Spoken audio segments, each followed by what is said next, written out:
In today's video, we are going to be getting into our community play event in Daggerheart, so let's get into it.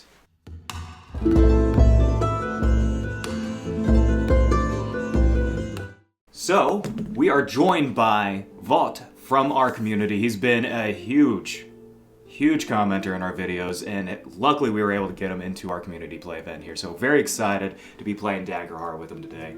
So, Wout, if you want to introduce yourself. Hi, I am Wout van der Staden from the Netherlands. So if you happen to see something amazing, you can say, wow! And I have been doing circus for, I joined a youth circus when I was 7. I've been teaching it for a little over 15 years. I have recently started picking up a few music instruments, and I like the idea of combining the two at the same time, like riding a unicycle while playing the flute.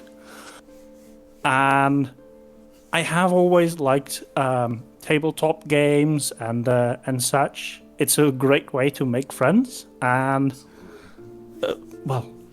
I like the idea of writing stories too. So this works great. And how long have you been playing Daggerheart?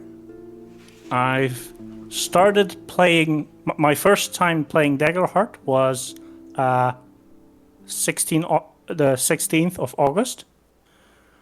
So pretty new, but I have a form of autism, and I'm very analytical by nature, so I pick up on rules really quickly. Nice. Also because I'm sort of game addicted. I'm kind of addicted to these kinds of games, so and yeah, I like channels that like this, that give you a good idea on how to optimize it, because it helps you figure out what works, what doesn't work, and what can help the rest and make for a good party. And I made a homebrew class that I will be playing, and I hope that this is going to be balanced. Though when I made it, I forgot what the original inspiration was, so I'll share the changes after the stream.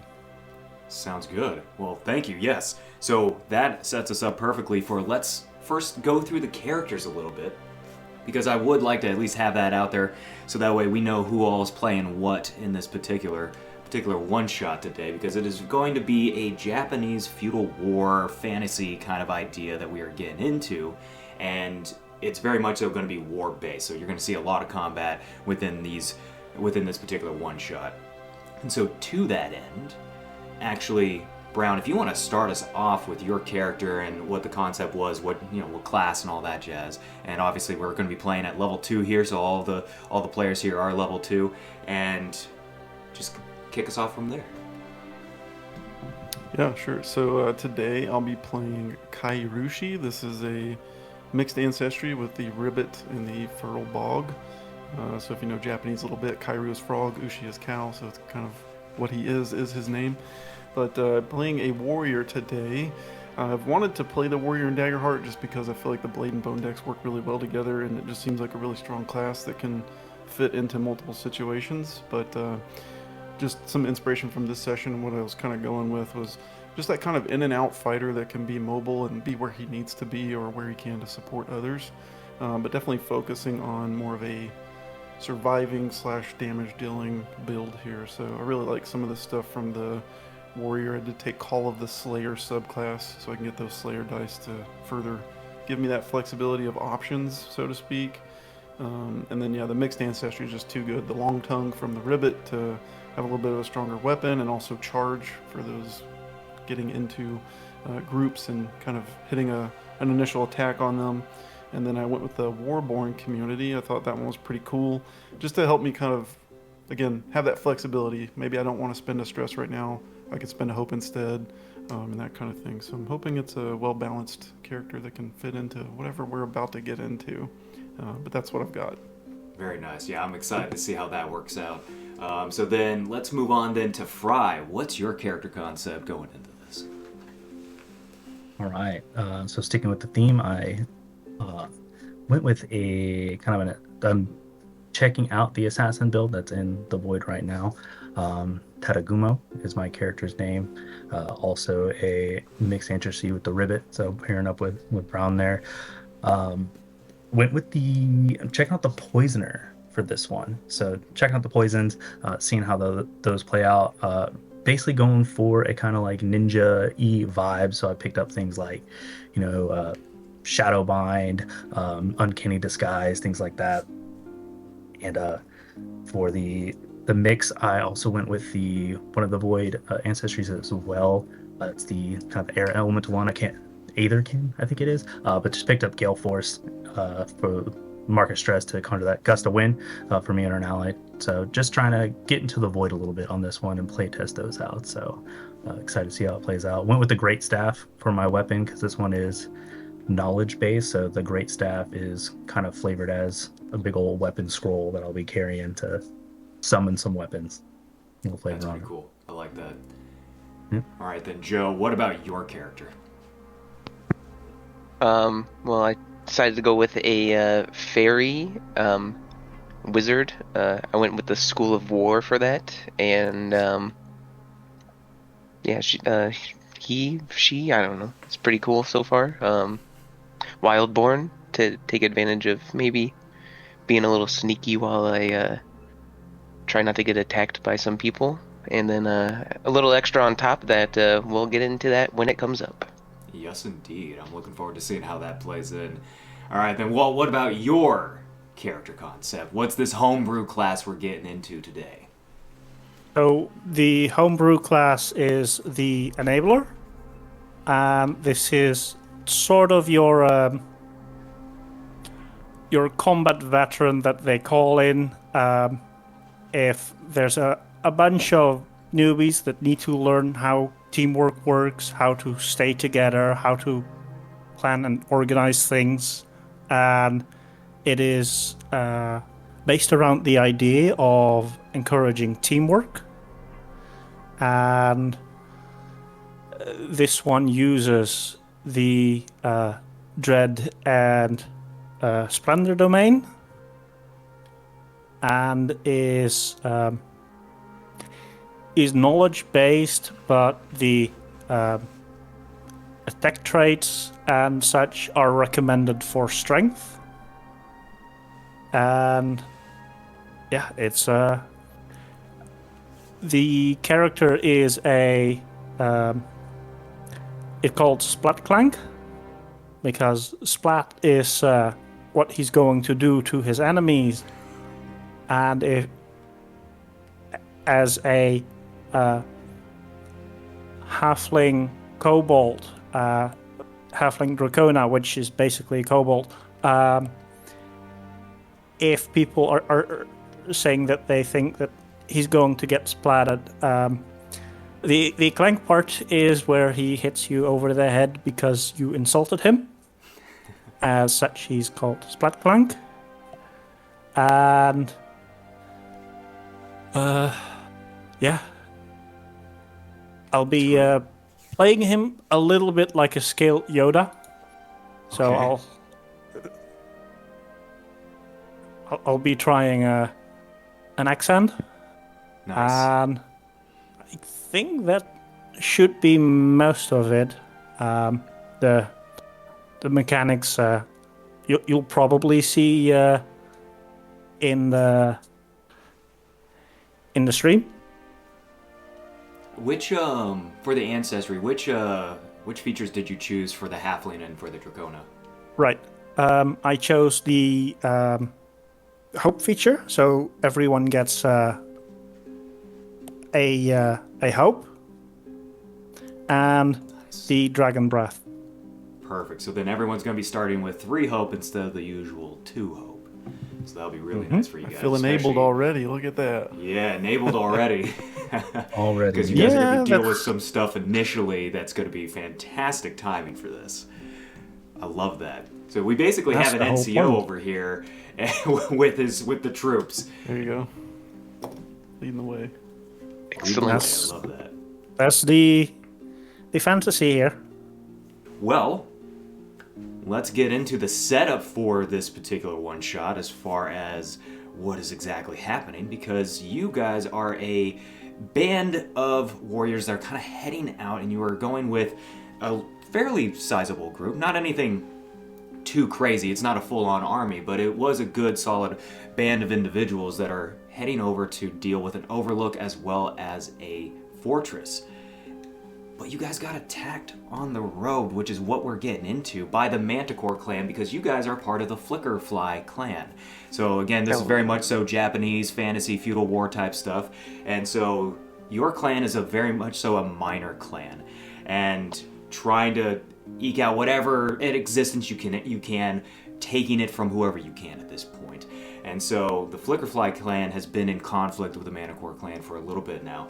And finally, the Flickerfly clan has started moving and actually getting into more conflicts. I'll put it more like that.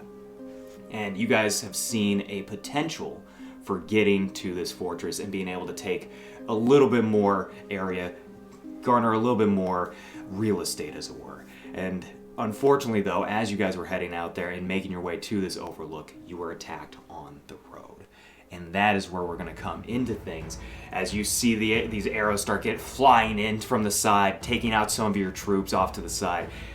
What are you guys up to right now? Like, where are you guys at within this, would you say? Because you guys are basically along the road, and there's a bunch of rice fields off to the left side. To the right is a hill with a bunch of trees. They have been attacking from the actual rice fields themselves that are, I would say the stalks are about knee-high at this point in time. So they're obviously in their growing stage, and it is definitely dark out. It is nighttime here. What are you guys doing?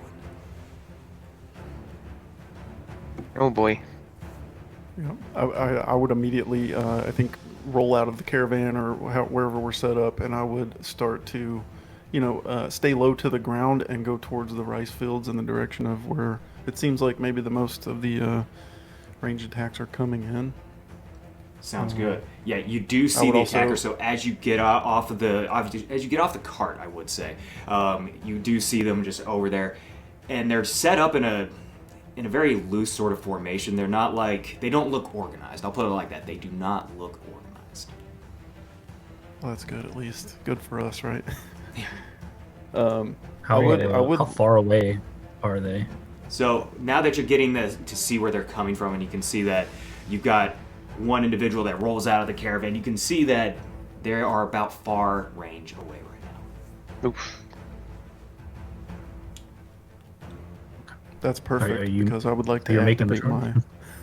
Yeah, I'm gonna use Warrior Hope. That's my feature that lets me spend 3 hope to gain +1 to bonus attack rolls until the next rest. Might as well do that out the gate. And then I would couple that with my ancestry from the Fertile Bog to do the charge. When I move from far or very far into melee, with 1 or more targets, I can mark a stress to deal an attack to everyone within melee range. Okay, nice. Very nice. So I don't know if they're close enough together to have more than 1 target in melee range, but I guess whichever one's the closest to me that I can immediately get in and kind of start the fight. You can easily pick out that 2 individuals. Before you right do that, I'm going to give you one of my forced cooperation dice. Yeah, do it. So that you can use it. This is sort of copied from the Seraph, and what you can do with it is when you make an action roll, you can spend forced cooperation dice and add the result to the hope die result. If the roll succeeds, the ally immediately marks a stress. of course, you don't have to use it immediately. You gain a +1 proficiency for every 3 stress that you currently have marked. If this is too strong, we can say that you have to mark 3 stress for the +1, because what is marked and what has to be marked makes a bit of a difference. Or the drill, if you do a tag team, then the enabler can jump in on that as well. Okay. Very nice. Sounds perfect. I don't have enough hope to do a tag team though. That would be awesome. No, we'll see when that happens. Well, you should, because you should have 3 hope right now. Later. I just Yeah, we used start it with for 3. my warrior feature. Oh, Yeah. right. So my hope is 0 at the moment. But Yeah, I do and like the. I'm not in melee with them as well. That Plus, too. I will use that force cooperation dice as soon as I get into the range. I think that's perfect. So I understood that I'll mark an extra stress and get. What is the force cooperation die? Is it D4? It's a D6? D4. D4. Yeah. Okay. So am I making an attack true? Is that the plan? Yeah, you can go ahead and make an attack. So you got 2 individuals that are right next to you that would be considered in melee range. All right. Let's do this, and then I get +1 bonus to this roll. All right. Okay. It's looking great, and I got a 4 on your cooperation dice, or force cooperation. So thank you for that. This is and that makes it with hope as well. So that's a 22 plus 3. No, I get a +5 for my attacks. That's crazy. Okay, so 20. It's like 28 with hope. It's like Yeah. insanely high. Holy moly. Totally missed. Yeah. Totally missed. No, you definitely connect with both there. Okay, it's just a 1d12 here. Is this the d12? Man, I don't even know what a d12 looks like. Derp. Okay, that is gonna be. I rolled very low on the damage dice though, so it's gonna be 4 damage to Okay. everything within melee range. 4 damage to everything within melee range. All right. So, in doing so, you slice through. What weapon are you using, by the way, actually? It's a broadsword, and also Broadsword, have okay. a short sword on the offhand. All right. So you bring out your broadsword and just slice both of them down as they fall to the ground dead. Oh, And you very see nice. Okay. you see the like nice little triangle like rice hats come flying right off as you slice through both of these guys.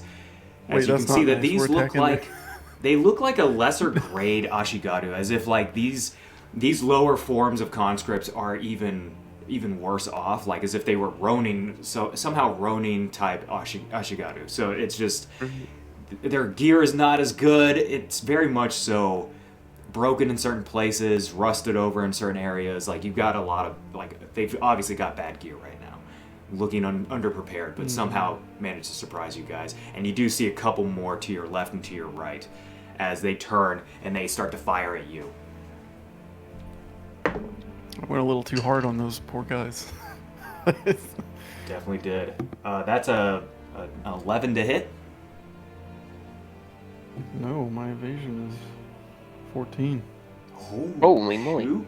I'm a warrior, baby. I'm a ribbit. I'm Yeah, dude. Ducking and dodging as they fire at you, just narrowly missing, and you just gracefully move past them. However, at the front of the caravan, we do see a bit more of a fight breaking out as a lot of the troops that you came with are starting to get cut down. And there wasn't that many to begin with, mind you. There's only probably about a good 25 of you here. But a lot of these guys are starting to get cut down. So you guys in the caravan at present are seeing a lot of your own troops dying right now. are the ones that are cutting them down within close range of us? They are just beyond close range, just a little bit beyond to where they would be considered far range. But you can get pretty close with a movement. All right, yeah, I'm gonna. right. How many is there that I was focusing on? So right now at the front of the caravan, it looks like there's about 4 guys in particular that are coming in and just wrecking. And these are some big dudes too. One of them has a tetsubo in their hand, and they're just like swinging that sucker. I want to get within very close range of all Disorganized of they them. are. Go get them. Yeah. Jump up close to them, very close. I want to try and shadow bind. It's all okay. adversaries within very close, so I Yeah. have to get within very close of all of them. So when you make your close movement, you're starting to like run through. Basically, you're starting to like step over a few of the bodies, and you do get into very close range with all three of them. As you do see that they're just one of them's just using his fist, and he's just smashing into these guys. Looks like he might be like a half giant situation, and he's just going to town. The other one being a Dracona, and the Dracona is a little bit more like nicely armored, nicely, he looks like he's had a bit more money spent on him for gear, as it were. Whereas the other one with the Tetsubo is just going to town. He basically has like no armor on. So that's kind of the individuals that you see at present. Awesome. Well, let's see how many I can get. Let's go. So I got a 14 with hope. And so its targets I succeed against are temporarily restrained in place. As these Fantastic. their own shadows kind of reach up and hold them down. For those. Funny enough, you succeed on all three of them. That's what I like to hear.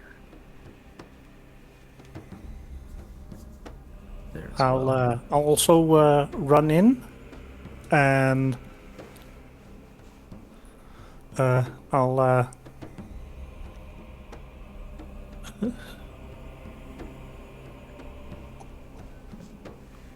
Oh, this is. yeah. I'll use Voice of Dread Okay. to make a spellcast roll.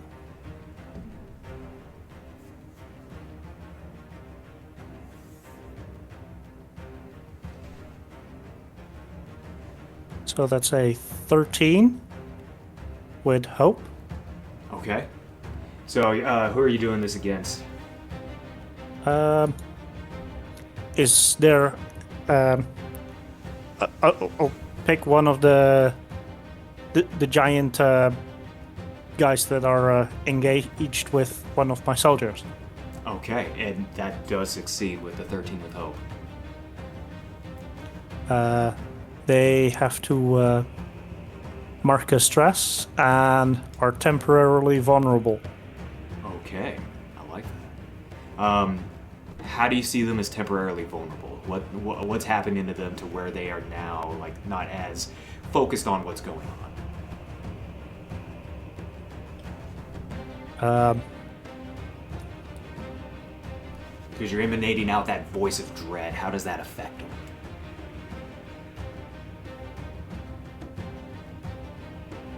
Yeah, good question. They're disorganized. Disorganized they are. Take out the big guys first. And the foundation feature of this class is when you gain a hope, you may immediately move one ally within close range, one range, or grant that ally a d4 to their evasion. You may narrate how you bark crucial orders or point out a flaw in the enemy's stance. Don't know who of you would like it, but I believe one of you could certainly use. They're big and slow. Be sure to duck when they strike. And I think I'll give the D4 to Frey. Okay, nice. Take it. And now that particular individual is also vulnerable, so I love that. Okay. Well, seeing that he is, as he hears this voice in his ears start to mess with his head a little bit, he's gonna actually still try and take a strike at you, Fry. That's Bring gonna it. be. Dang, they have a -3 to their attack too. That sucks. They are only gonna be able to do a 9 to hit. As a miss. As you duck down below, as this large fist comes comes careening in, and you just move right out of the way. Love that. I am going to spend another fear though, because the leader of that group that's in there is going to go ahead and let's see. He's going to go ahead and mark his stress as he's barking orders to the two individuals to get them both to be spotlighted to move forward and to do their things. Well, not necessarily move, but to make their attacks. So the one with the Tetsubo comes in, low sweeping at you, Fry. Okay, that's going to be a 12 to hit. Yes, I have a 12 evasion. Okay. You do have that D4 that you can add to your evasion. I do have the D4. I don't want to get hit yet. Let's do that. Say. I'm going to roll it just to see, but I mean, at minimum, it'll take me to a 13. But I rolled a 3, so now my evasion's a 15. Is that just for one attack, or is that like the round? Probably just that one attack. Let's say that it's just... I think it's probably for like the It next doesn't action say roll or something like but- that. Yeah, I'll take it for the attack, so that makes it a 15 for that attack. That's perfect. As you just jump, using those assassin-like reflexes as the Tetsubo goes right underneath, and perfect. No problem. But then there's the fist that comes in. That's also a 12 to hit. Oof. Then that one will hit. I don't think I have anything that can stop it this time. Nope. Okay. So, that's going to be 6. That's going to be 12 points of physical damage. As it almost like lines you up perfectly as you jump into the air and his punch comes right in. And although he can't move forward, you get knocked back and you go to about very close range away from him. Perfect. I'll spend the armor slot to take that down to minor damage. Okay.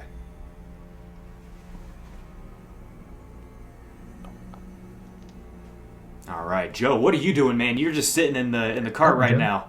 You just hanging out, Yeah, watching this he was unfold. asleep. About to fly up and use my attack with my wand on the big old boy that's currently vulnerable. Sounds good. Go for it. And it's I'm gonna try to get within close range because it's a close range attack, Okay. You can do so. and it's magical, so I add my magical to it. Is it a crit? That's a no, it's a 6 with fear. Ah, first off, thank you for the fear. Second You're off, welcome. that misses. Okay. Wait, did you add in the D6 for the advantage because he's Oh. vulnerable? I'm 11. Still misses. Ah. Still misses, just under. Gosh dang it. As you're laying down fire basically from up above, they're like, what in the world? One of them looks up because you rolled with fear, takes his Tetsubo, and just launches it in your direction. I'm going to mark a stress and add a 2 to my evasion against this attack. Okay. That's one of my That's gonna be a 17 to hit. it still hits. Okay. Alright. You're crushing it. That's gonna be getting 14 points crushed. of Doing physical great, damage man. as you get just hit right in the gut from this Tetsubo as it comes just smashing into you. What's up? Joe? What's your character name? I forgot. I didn't write it down. Sorry. Oh, I didn't even say it. That was my fault. even say it. Waffle. Waffle. Okay. Yes, waffle. Alright, And, so he comes after back, that drinks hit, water. what are you guys doing? I'll say,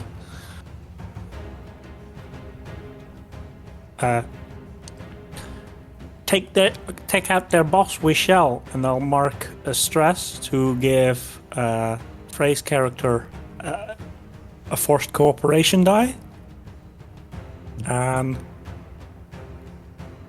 Let's tag team it at this. We shall. Yeah, so then I will use that to initiate the tag team roll. Ooh, the Okay. tag team With attack. who are Yeah. you also going to do this? So Yeah. There's a lot So you going said on. we got here. Splat 3 Clank now. is going to yeah. be the third. Yeah, and then I guess I mean, got yeah, I'll Joe pick there. Joe. Yeah, if I want. Yeah, Ron's got an idea. He wants to be in it. Gloom Realm. There's a lot going on, Okay. but this is gonna be like a we're all attacking at once kind of thing. But from where Yeah. I was, I would like to jump back into the group where they're fighting, so I would be passing Waffle, and I would like to croak out as I leap past Waffle, kawaii kute, like making fun of him, tell him he looks so cute, to try to activate my soldier's bond because it's a compliment to get the Okay. 3 hope, if you're allowing that. You know what? I will allow that as you're like running, doing this thing, because you got to get all the way to the group, which would be close range Right. away from you right now. So yeah, you could definitely do Right. that.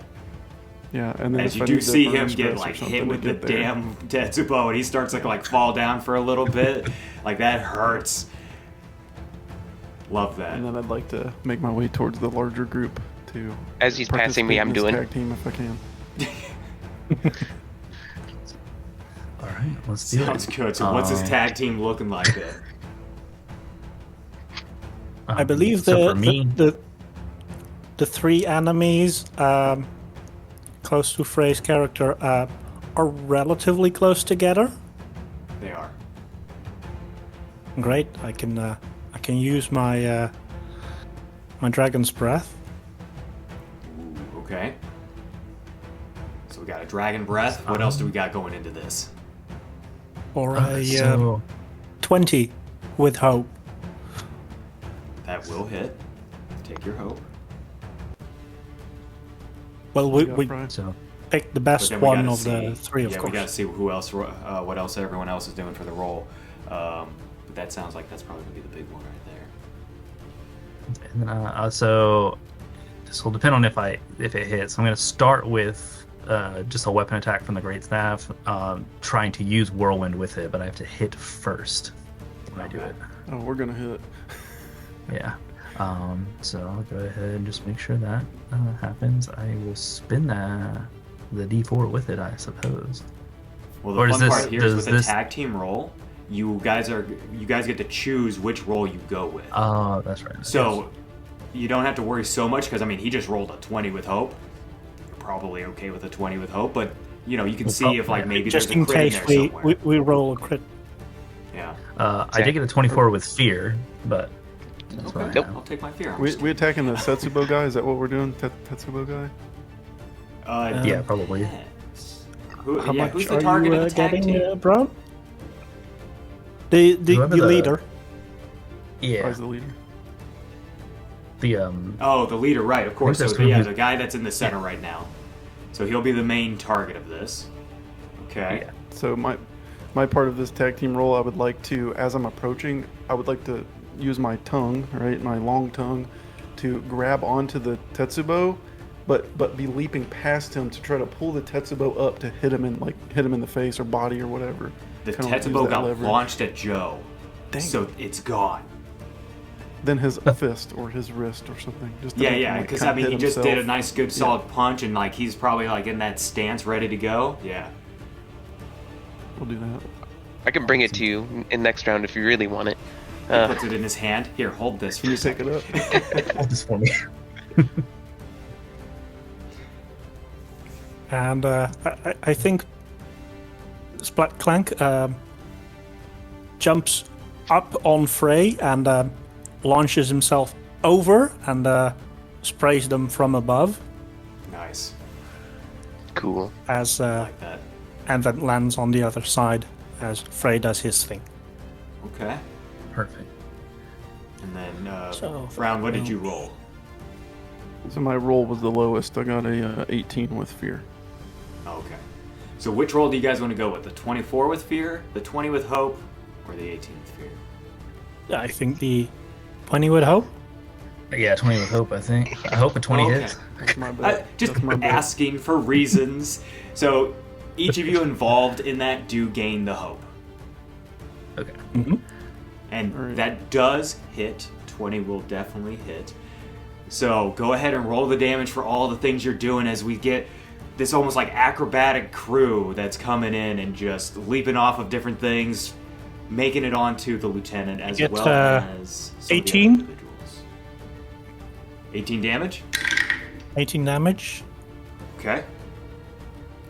I 18 here, got. 'cause this all gets added up too. So I have tool. Mine is electric. Okay. Nice. Okay.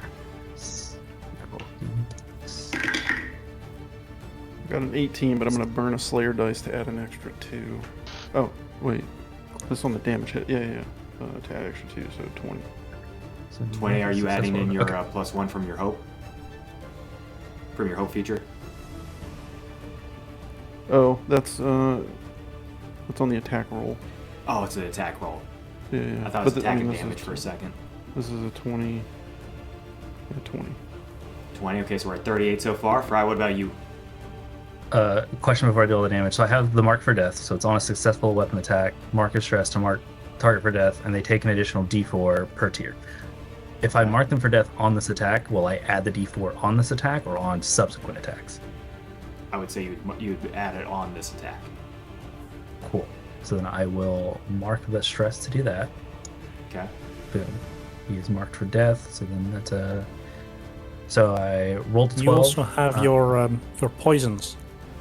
Yes. So I rolled a 12 for that. Will spend one of my tokens. I rolled at the start, so I had 3 tokens. I'm going to spend one to do the leechweed poison, so that's an additional D6. Nice. Rolled a 6 on that, so that takes it to 18. And then I will do a marked for death roll, which is a D4, which is a 2. So I got 20 damage. I think that's all I can add. 20. Yes. Damn, y'all. And then you can spend a number of fear equal to proficiency to remove the mark for death condition, which would be a 2. Okay. But and it lasts until he's dead or I mark someone else. Okay, I like that. That's a lot right there. That, I believe, is 58 in total for you guys, all right? Which is nuts. And then- And Does that because of the technically come fact- from all of us or me? It comes from all of you. So, like, you're able to do this because did you use Whirlwind as well? I did not use a whirlwind. That's why I was like, does the whirlwind just apply to my damage or to the single? It will big apply damage? to mainly. I would say it mainly applies to your damage, but at the same time, I love the thematic side of that because we've got the electricity coming down from on top. We've got the whirlwind going down as well, like coming in on them, and then we've got our normal attack, at least on the main dude, if not, the whole And thing. So the way I it's kind of attack thematic. the other two would also get the the electric damage. electricity. Yep. So I would say It let's was just go ahead 18. and roll it all up as if it's hitting all 3 of them right now, because that's a fun one right there. They're close enough, all right? So we won't worry too much about that. So with that, though, you guys did quite a bit of damage to these guys because of the fact that we had 58. Their severe is 14. For all 3 of them, their severe is 14. So not only does it do 1 over, but it even does 2 over. So I'm going to go ahead and allow that to compound for the damage because it was tag team roll and it was just so freaking good. So that's 5 hit points that you guys just took off of them. They are Nice. still up, Love but it. they are just crippled from all of this. Like this is not looking good for them at all. They look very much so on the brink. And so, with that though, one of them does go ahead and gets up, pulling out his katana, and then turns and tries to slice at you as you come down off of just doing your electric attack. He's going to try and slice you as you come down and hit the ground.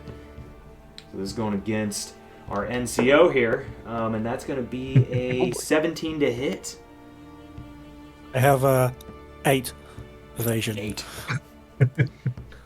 So it misses. Half Okay. armor. Let's see here. So that's going to be 9 points of physical damage as he does a pretty solid clean spend cut an through. armor slot to reduce that to minor. Okay. So you only take 1 hit point from that. I'm going to go ahead and spend another, because he did successfully hit, I'm going to gain the fear, but I'm also going to immediately spend it, so that way my big knee breakers are going to go ahead and just start attacking as well. And that's going to be going against you, Mark, by the way. So that's going to be a 15 to hit. Use my hideous retribution because. Okay. Oh wait, they first have to take damage. So continue. Gotcha. Wait, he's gonna watch me get hit first. Okay. Yeah. All right. Yeah, it hits. That does hit me. Hit him, You have to learn the lesson first. Yeah. Proceed. That does hit me. Yeah. All right. So then we've got our. Wow. Okay, that's actually really good. That's a 14 points of physical damage as this large fist comes smashing into your frog-like face. You gonna save me, Captain? Okay. As you get the squish. I'll use an armor to make it major, so I'll take 2 hit points. That's the plan. I'll use hideous retribution. Okay. So they take. That's a 16 with hope, That does hit. and on a success, mark a stress to deal the d6 damage with using your proficiency. So mark a stress. Roll the That damage. 2d6 there. 8 and a 6, so 14 points 14, of damage. Oh 14 wait, points of damage. it had to be d6s. Yeah, I'm like, where'd you get 8 from? I was gonna say, I was like, That's a 4 and a 5. 4 and a 1. 9. So 5 damage, but 5 damage. Okay. That makes a lot more sense. I was like, wait a minute. 8 and 6 Yeah. doesn't work out, but that's okay. As you get this, as tried you to get that be hideous fast. voice of retribution going, it rings in his ears as you can see it like start to affect his mentality for a moment. But he is still up. He is still fighting. Oof. Finish him, Waffle. I was gonna say, what's Waffle doing? Are you just recovering? Are you just like, No. I'm good, guys. I'm good. I'm I watching got this wrecked. all. I'm watching this all take out, and I did message Actually, you what I was need going you to make do. an instinct reaction roll. Easy enough. So they say. As you're seeing your fellow troops get murdered, as you're seeing this fight ensue, as you took the damage, a lot is starting to build up. 21. Okay.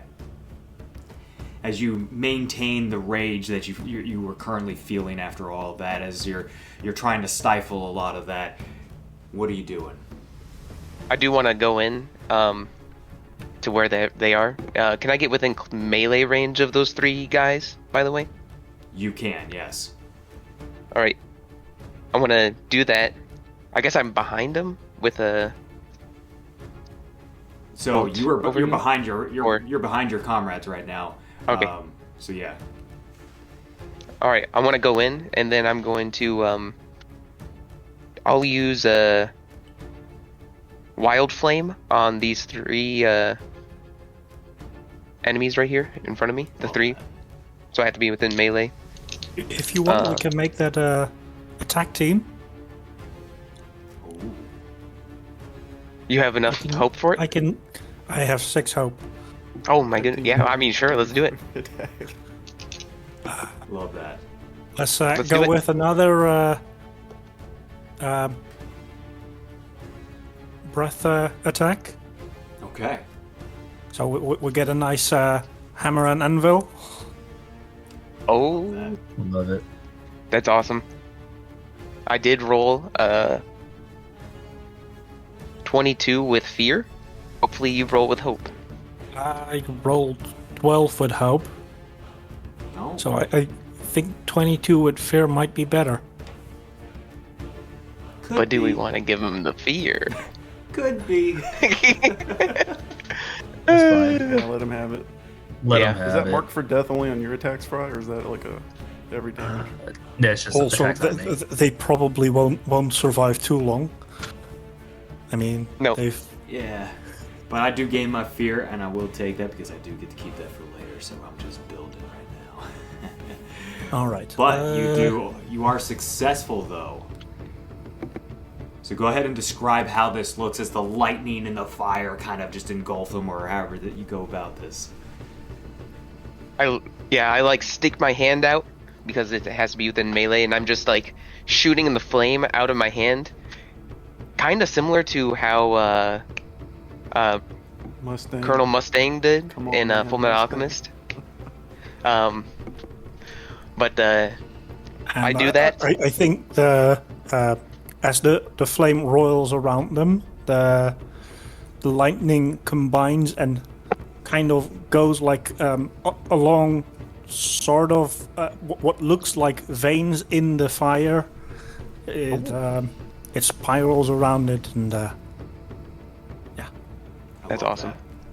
You guys take all 3 of them down Oh boy. as they fall to the ground, crisped, almost like a little staticky for a second, you know? Very much so charred in certain areas and blackened in certain areas. The other individuals that were attacking see this and run. So the individuals that were in the rice fields turn around. The individuals that were starting to come down from the hillside leave. Get them before they leave. get them. Get them. And so The your Ricefield guys seem soldiers pretty weak, right? go running off to go and attack them off of your guys' orders. But you know you still have to take the Overlook. You still have to get to the Overlook and take that spot, so that way the rest of the troops can move on to the actual fortress itself. So there is still a bit of a mountain overlook to deal with first. Maybe there's 1 or 2 that we can hit as they are running away. Go for it. If you got something in far range, go for it. So I can take a pop shot with the great staff. I can do another Voice of Dread, because it doesn't give a range, so As long as they hear As I you. can hear you. as long as they can hear me. So 15 with hope. I will say that they can hear you off of a 15 with hope for sure. All right. I'll mark another stress to make him vulnerable. He has Okay. a deep, loud, boisterous No, voice. wait. You know, he's a, Yeah. he's I don't have to mark the commanding stress. person. They have to. They have to, yeah. Great. Okay. All right, well then I'll shoot the vulnerable one then, Okay. because I can do very far with the great staff. So just summon a big old kunai, dude, or a small one. I guess those are small, but that's what I'm shooting. Okay. Naruto this stuff. Yeah, Kunai out of your that's staff. that's all of my It's more magical that's looking. all of I'll my put it as like a weapon magical knowledge. looking Yeah, it's all kunai magic. going It's summoned. That's pretty It's cool. summoned Yeah. into my hand. Ethereal it looks. Yeah. So I think- for the vulnerable, is that added on the attack roll? Is that what that is? On the attack roll, so it'll be a d6 to the attack roll. Okay.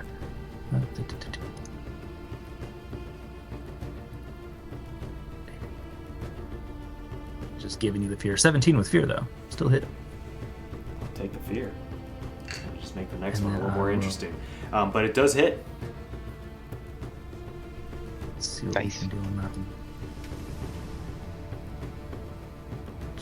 Just to make try and make sure I kill him, I'll spend a little poison on him too. Why not? So that is total 11. 11 damage. Somebody stop Love him. that. As he's running away, he still has like everything in hand. Most of his gear is in hand as he's trying to get away. And you throw this, emanate it, summon it from your staff there. Throw this kunai Yes. towards him, hits him square in the back. And he's like, oh, and he stumbles for a moment as he then face plants into the rice field. Wow. I think I would have, as soon as the big guy, the main group fell after their team attack, I would have just immediately sheathed my blades and I would look at Waffle and I would just say, "Otsukare sama deshita." Yes, we will. Work is done. Put it into the crate.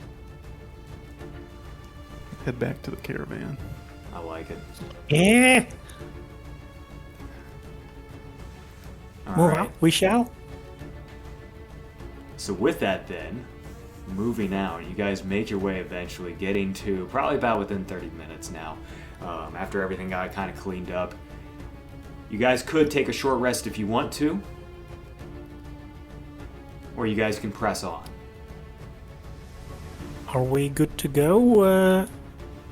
Maybe when we get there we can do the short rest if necessary.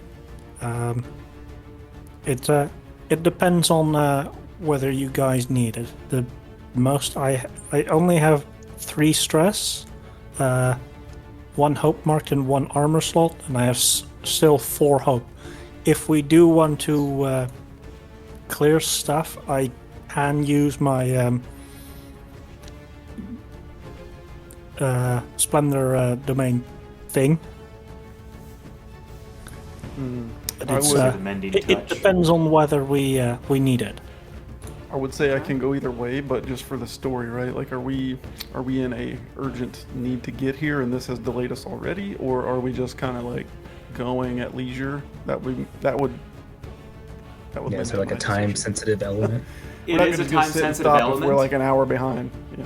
It is a time-sensitive element, and that's mainly because you know that if you have to take this overlook, so that way they can't alert the fortress of this impending army that should be coming up Oh. soon-ish. You're not sure the That's, timing because they still have to make my it vote's through the pressed. valley, but they are working their way up. So I said all along. Get All I'll there do as then is quickly use as we my- can. We shall. I think we I'll should just keep use going. my hope feature to spend 3 hope to clear 2 stress. And that's all so I don't have to stop for that. love that. Sounds great to me. Okay. So then we'll move through this a little bit as you guys do within the 30 minutes do make it to that overlook. Hiking up the trail, finally getting to the outskirts of it, and you do see that it is loosely walled in the way that it's walled, but it's more like timbers. It's not like a nice formal like castle wall that you guys are used to. This is very much so like an outpost, definitely a mountain overlook, not heavily fortified by any stretch of the imagination. But there is one sanctuary tower and a couple of individuals that, about 4 or 5 perhaps, that are looking out and just kind of keeping an eye out, keeping watch. And then at one of the gates in particular that you guys come to, you do see 2 guards that are standing out front and just kind of obviously keeping watch on the actual grounds themselves. So yeah, you don't seem to be noticed though. I will mention that you guys don't appear to be noticed yet. So how are we wanting to approach this? Because it is steep on a lot of the other sides, and this is the one way up. There's like one nice path up, and otherwise it's going to be considered like difficult terrain as it's pretty steep going down. So they've clearly picked a nice strategic spot. So they are definitely at an advantage as far as that bit is concerned. Can we say that we took some of the clothes of the guys that we killed, and the rest of us, those that are in our group, that can't have something of a insignia thing from the dead, to be more, More accepted. Okay. less yeah. discernible. I like that. And some of us a little bit disguised as allies. So you guys could pick up the clothes from those individuals. You absolutely can, because you could see that the clothes that they had, although a lot of them were not great as far as the gear is concerned, a lot of them did have at least the insignia of 2 wings and a scorpion's tail that comes over the top, kind of being the insignia for the Manticore clan. So obviously potentially mercenaries, but individuals that could be picked out at any point in time that says they're on our side kind of situation. There's not they're not like people of that clan aren't all of the same race or anything, right? There's like a known mix of people. Like, would they expect a ribbit furball to be in this uniform? You saw that there was a good smattering of ancestries that were represented within that group, although it wasn't like anything in particular. I mean, you saw a half-giant, you saw a dracona, a human, you saw a few frogs, that kind of thing. So you do have a few of that. Or sorry, ribbits, rather.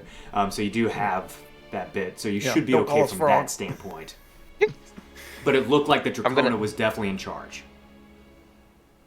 We I'm have gonna use a in my book of Yeah, cool. Satil, adjust appearance. Oh, okay, yeah. Yeah. So I'll do that. Shift my appearance. I'll look more. I'll go with a ribbit. I'll look like a ribbit for now, with Okay. the insignia of the Mana Corps, Everybody wants to be like us. Love that. I would. just to blend in a little bit with everyone else here. Yeah. Okay. What about the rest of you then? How is that going to look? I do There want was a to few that had spend like the back flags, that kind of get Yeah. that act as like small banners, and then some of them did have just like an armband or something, that just kind of that had that insignia present. Yeah, I think I'll go with the back flag Okay. because can it's it distracts and I probably look like the guy in Take that charge. first. I would say so. Yeah. As long as it's comfortable enough to just like slap one of those armbands on, and that's like expected because I'm in Gambeson armor and things like that. As long as I don't look too out of whack with that, I'll take one of the armbands. Wear it in the It same looks pretty on position point. and everything. And of course I'll obscure any of the insignia stuff, things that would normally identify own us as the I was Flickerfly also clan. going to mention 'cause, that as maybe a good idea to remove the Flickerfly sort of clan emblems that you guys have. and make sure that the people behind us are at least not obviously so You have I don't think only a everyone would few. need it, but non-distinct. You've got about 3 individuals that is with you. The rest of them went off kind of hunting the other guys that were running away. You only have 3 Ashigaru type individuals that are with you. So, but Yeah, they follow should the be orders and do the same. So we're gonna talk our way into this building. I was gonna Attack say, from you guys inside? talking your Is that way the in, plan? just waltzing in. Otherwise, how's this working? Taragumo might have some assassin stuff. It's like we we're a can do. Trojan horse or something. Yeah. I'm not the best talker. Can you talk your way in, Wout? We'll follow you. With a +0. Perfect. That's the highest one. Yeah, mine's Wait, which also one's it? +0. Presence, probably. Oh, I got a +1. Oh shoot! Put the fairy in the front. Wait, we I'm know a how Joe ribbit. does the talking, though. Hang on. We're here to. Ribbit. But yeah, I can spend a hope to ask for a quick or inconspicuous way into or out of a building or structure, and it gives me advantage on any rolls Should've said that that from uses the that beginning. information. I tried. Yeah, what We're the back heck? here mega mind planning, and he's like, I can just get a question to infiltrate. I tried. Y'all were playing it, yeah. I had to let it go out. Hell yeah, we're on top of it. So while they were So that's- planning, it's just you're backup. starting to look out and actually like get an idea for it, He's right? back there in a ninja pose. He's like, So you're looking for an easier way in and out. Well, that, Yeah, that it could just of says course a, be very useful, because if he were to go behind or something, then we have someone inside the thing while we try and infiltrate. Yeah. That was basically my thought process is I'm in reserve in case Joe Joes it up. Jojo. Yeah, it just says I can ask for either a quick or inconspicuous way into or out of a building or structure. And the Okay. next roll you make that capitalizes on this information has advantage. So I have 1 hope left, so I will spend it to do that. Sounds good. So with that being spent, you do see off to the side, although what might be a bit of an athletic roll for you, a bit of a coordination type check almost, that there's one part of the fence line that might be slightly separated out than the rest. That might allow for somebody to slip in if they were thin enough and agile enough. Okay. And that's off to the left side of that gate. And that's probably about 30, 40 feet down. So, Gotcha. I will Irish goodbye them. That's in my nature. They'll know I'm doing something. I'm getting Marcus Stress to use my gale force. I can have a gust of wind carry me up to very far range. I love that. We'll try and time that so that we can distract the guards from seeing him. Like wave up supplies. Gotcha. This is Okay, great. so We as you guys start we got walking ambushed up on and the being way. like waving at him like, hey guys, as you're trying to walk in, he then goes ahead and just allows the wind spirit to Just kind of ride the carry him wind. over. And he just, gone with the wind, makes it to that spot. And so Fry, for you, what you see is a bit of a, where a lot of the camp area is, like where the tents are kind of set up. That's kind of where you've managed to make your way to, where these tents are set up. And so you've got like a nice quieter spot. The grass is a little tall in this particular spot. Clearly not something that they've been upkeeping in this area. So you have a little bit of a defilade here to work with. So that's the nice positive part there. But for the rest of you guys start heading up. How is this working? How's Joe gonna Joe this up here? Oh no. Well, in the we back got with my some hand on the supplies sword. for you, everyone in here. They sent us here because they knew there was gonna be something happening, so we needed to make sure you guys are all fed and you have all your supplies and metal and all that stuff. One of the Qatari guards looks out and he's like, well, where's the supply? It's in the caravan right back here. You see it? Where's the caravan? You guys didn't have a caravan that came up with you. I guess they sent men instead. Oh boy. I know they do always have mess some things up. supplies with us, right? Go ahead and roll a presence check for me. And I'm going to spend a fear to make that at disadvantage. There it is.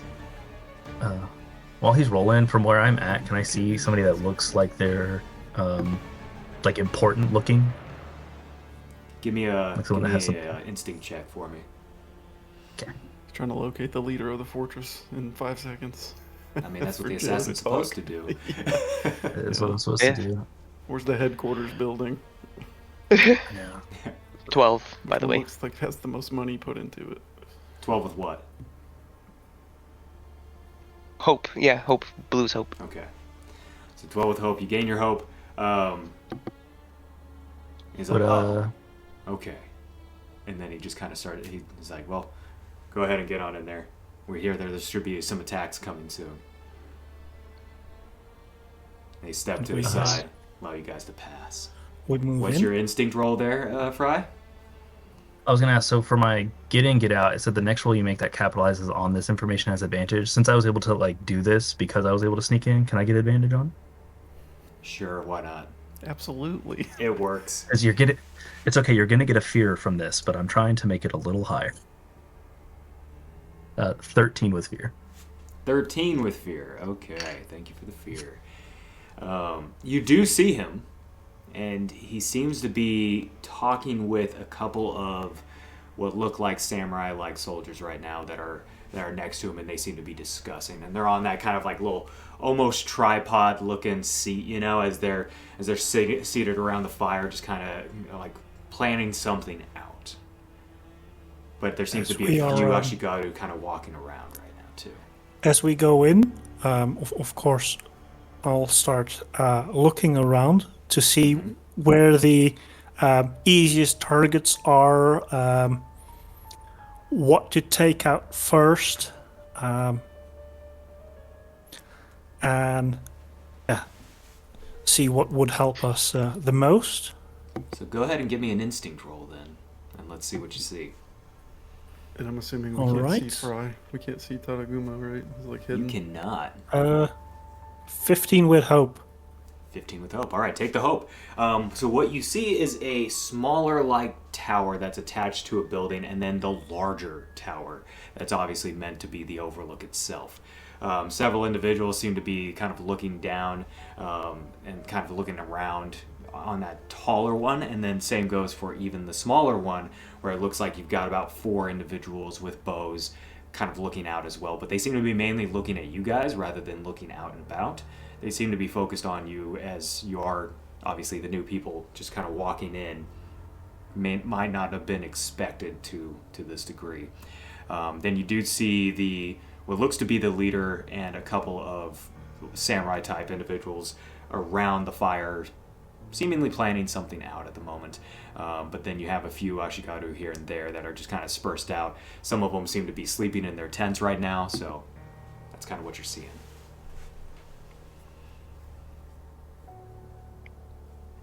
Shall we go tell the leader? What are you doing? Sounds like the goal of good this, right, idea, was I think. to, like, clear this out, right? And- Not the intent. That is the objective. Clear this place out, take the ground, and hold that, so that way there's no ability to signal. Gotcha. Okay. Signaling I think- being the key point. Well, I think Splat Clank will whisper that yeah.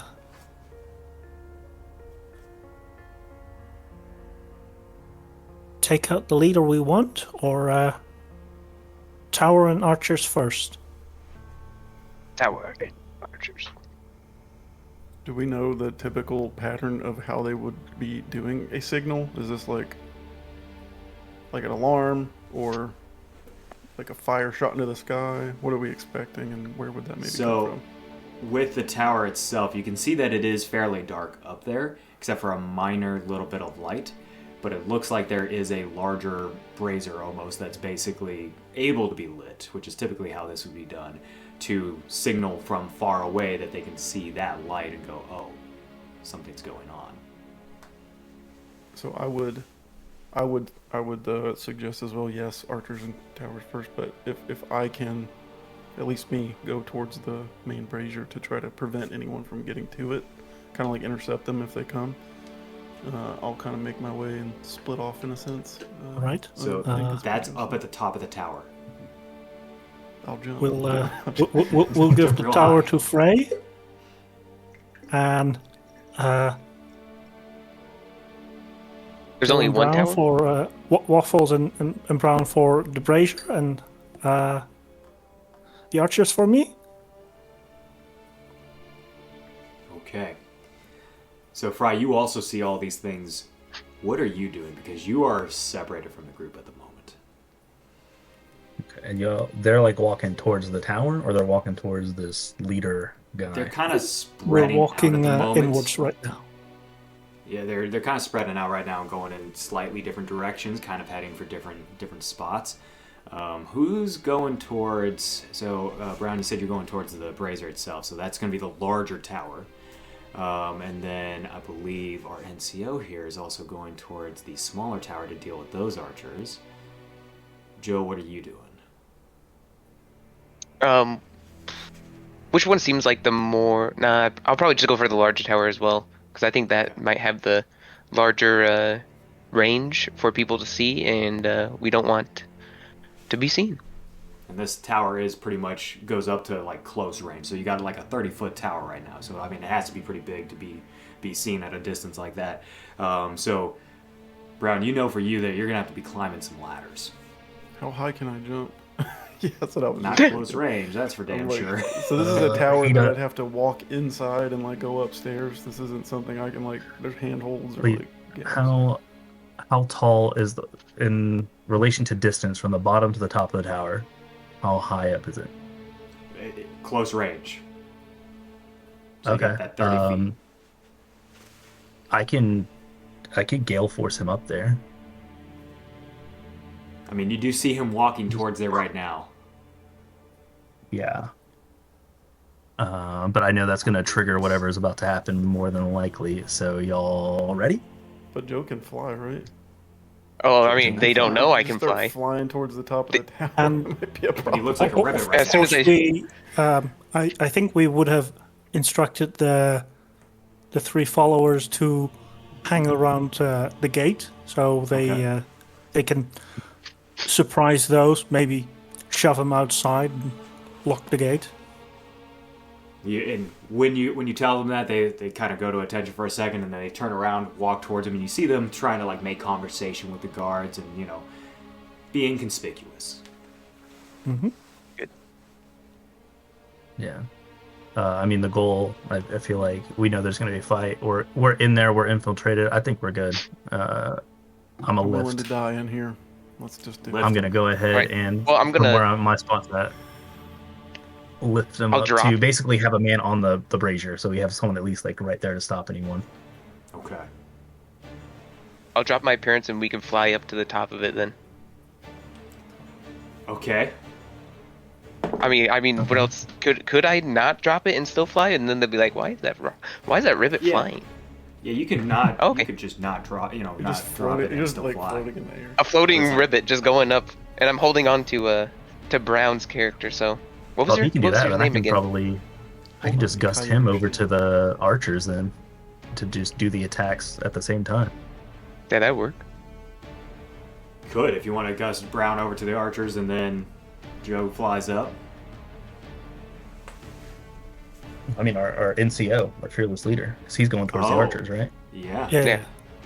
You Yeah, so totally I can could. gust him to the archers, and then He's I can like, distract. Ribbit's flying. I can distract a big boss while y'all clear them up. Let me Sounds- take up sounds chaotic. post with the archers. I'm pretty good with a bow, Okay. and So pretend that I'll join the archers. So you start walking towards that way, like everyone starts going off in their directions, going towards their objectives, and all of a sudden the gale force lifts you up towards that archer tower. And you're now right at the cusp where there's the little railing, and you can step right on top, and they're like, what in the hell? What are you doing? Who's this guy? He's got the flag. As Joe also makes his Alright. way up to the other tower itself. I guess this is time for a fight. I'm here to show you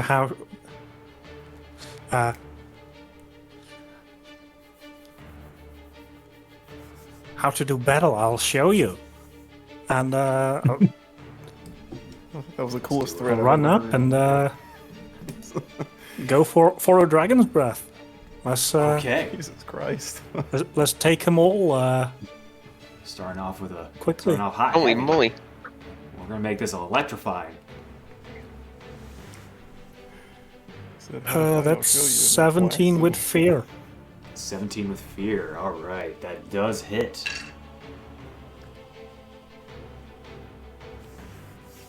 So that's 11. 11. Okay, so you do take out. You do see one of them just immediately die as the other ones like shield themselves for a brief moment and step back, and then they, because of the fear, Okay, yes indeed. quickly bring back and then just draw and fire. As several arrows come flying at you for a 9 to hit. Yes, that hits. Okay. 6. That's going to be 10 points of physical damage as you get peppered with these arrows. I'll spend an armor slot to reduce that to minor. Okay. And they're like, "What is this?" And call out, and then you see the leader kind of look around, like, "What is going on?" They look towards your direction. We also got the other Because I'm archers on top looking seaborn, down. I get to add a token to that card. There you go. Yeah. So, with that though, Joe, you also see this commotion happen at the bottom left, Oh boy, at what? the lower tower, as you floated up, and they notice you at the exact same time, but you see out of the corner of your eye this commotion going on below. Well, I'm gonna drop Mark and I off here, and we're gonna be like, What was that? Oh, They told you us were we had to carrying come up him here. Yeah, I was, the yeah. Ribbits flying. Sorry, missed that. That's funny. A couple of ribbits doing like I can show you the world as you head up to the damn tower. Okay, I love that. exactly. I could say I would leap off when I get close enough to reach it myself. You know what I mean? So. Gotcha. Yeah, And, you and leap if off. you're a ribbit, you can also use your tongue to shoot out like a grappling hook. Whatever distance I need to get to the top. This guy's That would actually be pretty cool. Yeah. And I Whoa. believe that can be up to close range, so this guy's a Greninja over here. He is a Greninja. Greninja. All right, so you do so. So Brown, go ahead and describe this. How's this looking? What are you up to? Yeah, I think as he's carrying me up, I'll just say something like, "Kokodaijobu," like right here is fine, and then I'll just use some momentum to kick off of him, and then latch my tongue onto the brazier or something around the wall where I can pull myself to the top. Are there Okay. people up there? If not, There I'll are. just Yeah, that's what I was pull saying. out my There's swords and- archers that are surrounding it. Okay, yeah. Then I would, as my tongue pulls me towards it, I'd be taking my swords out, and maybe just do like as I unsheath them, make an attack. On Okay. whoever the unfortunate one in front of me is. Love that. So let me just roll for an attack. It's looking good. That's a 9 plus 5. That's a 14 with hope. I'll take a Slayer dice instead of a hope. That does hit. It does hit. Okay, then I'll spend that Slayer dice as well for part of the attack. This is a 2d8. That's a 6 and a 6. So that's 12 plus the Slayer dice is a d6.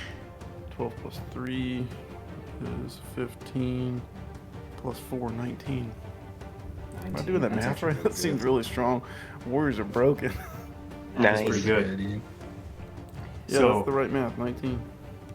You do take down 2 of these archers.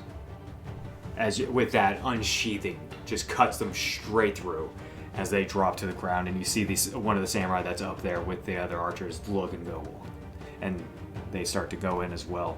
Then I'll say, so I'm gonna Kochi spend- Nikoi. Something cool like that. Like, come at me, you know? Hell yeah.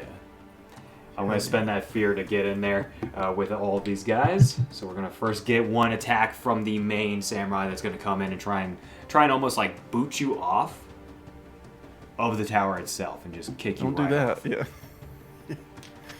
Don't do it. 15? Yeah, that hits. Okay. So his damage is Is it going to beyond be melee range? slightly less because of this, but he is going to be getting some damage in there on you with this kick. And that's going to be a solid 11 points of physical damage as he gets a good Spartan kick on you that then sends you up and over the top. Give me a agility reaction roll, if you please. Sure. Yeah, I would probably use my tongue again. Let me see here. Alright, so it's 2d12 agility. Can I try to catch him Agility's too? pretty good. Oh, no, I'm good. That's a 15 with hope. Okay, 15 with hope. It's a good catch. Like you basically are now hanging on the rail with your tongue out, grappled on, and you're just kind of lowered a bit. You're probably about like 5 feet down. And Joe, your character goes to try and catch him, but he seems to have caught himself. Perfect. I'll also mark an armor slot to reduce it to minor damage. So I do take Okay. is there also a brazier in the tower where I'm at? There is not. It's a smaller tower, but you've got the archer threat there, so that's the main thing that they seem to have in. You know, that particular tower. otherwise I would have tried to knock over the brazier, because, well, if they can't lit it, they can't warn anyone. Exactly. So unfortunately, you got the smaller one, and that doesn't have it, but that's okay. I'm gonna go down to them, and I'll do a wild flame on them. The two, the samurai and I think the other archer. The one samurai and the other archers. Yeah, are there archers? Oh, Yeah, how many are there? There's about 4 in here with a samurai Sweet. itself. Then I'll just go past the samurai and just go to the 3 of the archers to get within melee range of them. Okay. I'm gonna go ahead and spend a fear here to interrupt with this particular Oh. samurai. As you fly past, he's going to try and take a slash at you real quick. Let's do it. That is for a I 12 take to it hit. they are. I take it 12. they are outside of close range. They are, but you also can't see a lot of this going on. Just the difference between the two. It's kind of hard Alright. to see looking up that way. So, unfortunately, it doesn't work out quite as well. But Guys, it's I'm fine. going to mark one more stress to add 2 to my evasion with wings. So that's a 14 evasion now. So that does miss. That does miss. Okay. So as you pretty much activate your little bit of like this jolt of speed really quick to get past just in time as the slash comes down, missing you completely. Go ahead and do the thing you're going to do to these archers, these poor archers. Come on, Waffle. I didn't crit, Awful but I stuff. did get 21 plus 3, so 24. 24. Very nice. That is a hit. Yeah. With hope, by the way. And that's a 6 damage. 6 damage? Okay. So you do take 1 of them out. Perfect. And then I want to cast Paralela, and I'm gonna spend 2 of my hope to give an ally within close range of me. The next time the target makes an attack, they can hit an additional target within range that their attack roll would succeed against. Okay. So I'm going to give that to Mark over here. Kairushi. Kairushi. There we go. Okay. So then with that, we've got down on the ground. You see this commotion start to happen because obviously they're starting to notice this. They hear the yells and the screams. So the leader looks up and he points up to the tower, and then 2 of them start running up towards the ladder. The other one. As he starts to do that, like when he points it out, can that be when I jump in and try and shadow bind the 3 of them down here? Sure. Yeah. I'll have to Got a leap into minute like on our very team. close. This is literally Shikamaru. I love it. Yeah, that was the inspiration. Yes. That's awesome. He's just like, All right, make sure there's nothing I can add to make I love this. that Joe knows the hand sign. Yeah, that's what he does when he was, and then he used it to go under the ground, got her closer to the hole so that the shadow can extend further. And Love it. anywho, It's probably not going to work out. It's with hope, but it's only a 9. Ooh, yeah. No. That it unfortunately doesn't, as they don't even notice that anything was happening. At least the ones that were starting to move, they don't even notice. But the leader, however, and his other Bushi that was next to him, turn, looking around as almost searching you out. Give me a stealth roll here. They probably Or would have just- seen me because I have to be very close to use that. Oh, So like that would have then been they- me jumping in, like get into the group and try and like bind them, and it just doesn't hit. They definitely see you turning, and they're going to go ahead and attack. It's fine. It's Shinobi fine. tactics. Just gotta keep them from the didn't tower. Yeah. All right, so that's going to be a 14 to hit. That does. Let me make sure I don't have anything to stop it. No. Yeah, that'll hit. And then a 16 to hit. So both of those will go ahead and go through as both of them start to, actually slice into you here. We've got 2d10 for 1 damage and then 2d8 for the other. All right, so that's going to be 10 points of physical damage on one. Okay. I'm gonna burn armor to take nothing. Okay. And then we've got 18 points of physical damage on the other. I'll still burn armor just to take minor damage. Okay. So now we have a nice fight ensuing on the ground. We've got one in the tower, one in another tower. It's getting nuts around here. All right. And then you saw that your Ashigaru also sprung into action and pushed out and closed the gate door. So they've at least got the Beautiful. gate on lock with the guards that they had pushed out, stabbed, but still alive. But they are on the outside of this overlook. So what are you guys doing here? Who's next? What So what's our NCO doing here? Because I he's in the think, middle of this tower right now. How many of the archers are there left? You've got 5 archers left. That's a lot. I think we'll start electric boogaloo at ease, All right. and we go for another breath because Let's do it. that's the fastest way to. That's a 9 with hope. Ooh, unfortunately, you do get the hope though, but it does not succeed as the archers, being almost ready for it, dodge out of the way just in time. They're going to go ahead and pull out their Wakazaki very short sword kind of daggers here as they then attack with that. I'm going to spend my fear to do this. And it's only a 8 to hit here. That still hits. Oh, okay. Did that heavy As I armor. was. Yeah. But it's all of them going in on you right now, so with this attack, and that's only going to be 7 points of physical damage. That's minor. I'll spend a slot to make that 0. Perfect. Now we've got a dangling frog at the moment, a dangling ribbit. No, I'm not dangling.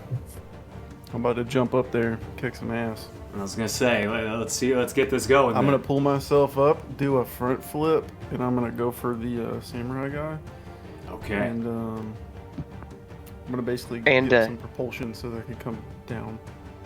Oh, I love it. Yeah. My strike. You adding something in, Joe? I mean, you also get an attack with another target if Oh, it's sure, within sure. the same range. There is This- nothing currently in yeah. the same range. Oh, okay then. It's all right. I'll flip up, pull myself up, and then I'll do like a downward strike towards the Okay. samurai. So there's just be a broadsword attack here. And let me see. Pretty good. So that's 16 with hope on the dice, plus 5, plus 1, plus 6. So yeah, that's a lot. It's like 24 with hope. Yeah, that definitely hits.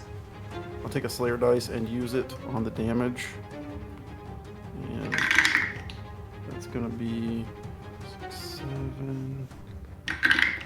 7 plus 6 is 13 plus 4, 17 damage on that attack.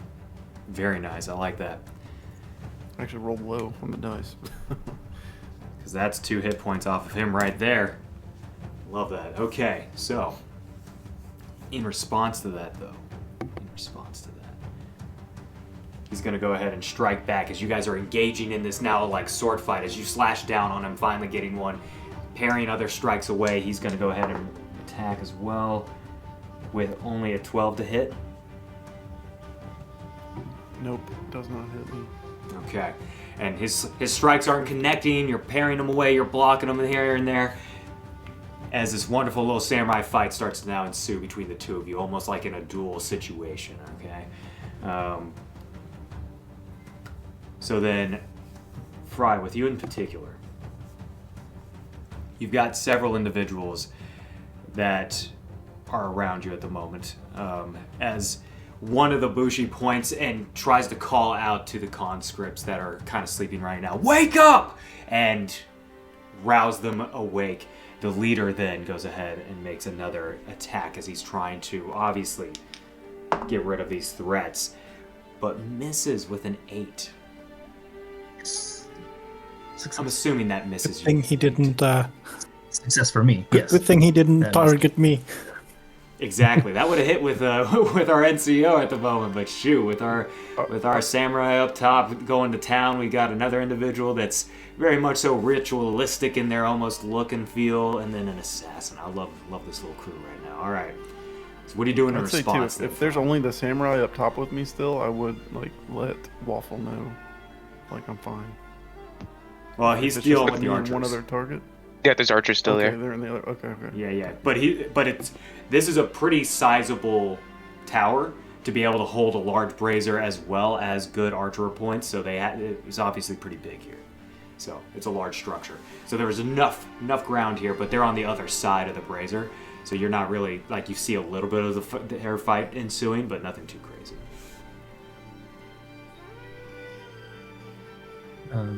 Sounds good. Lash out at this dude, the Go main for guy.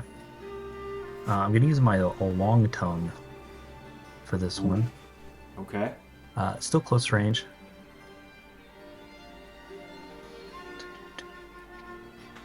Let's see what I got here. Not the damage roll. That's why I was like, that's low. Okay. I want to use an experience, maybe. Ooh, okay.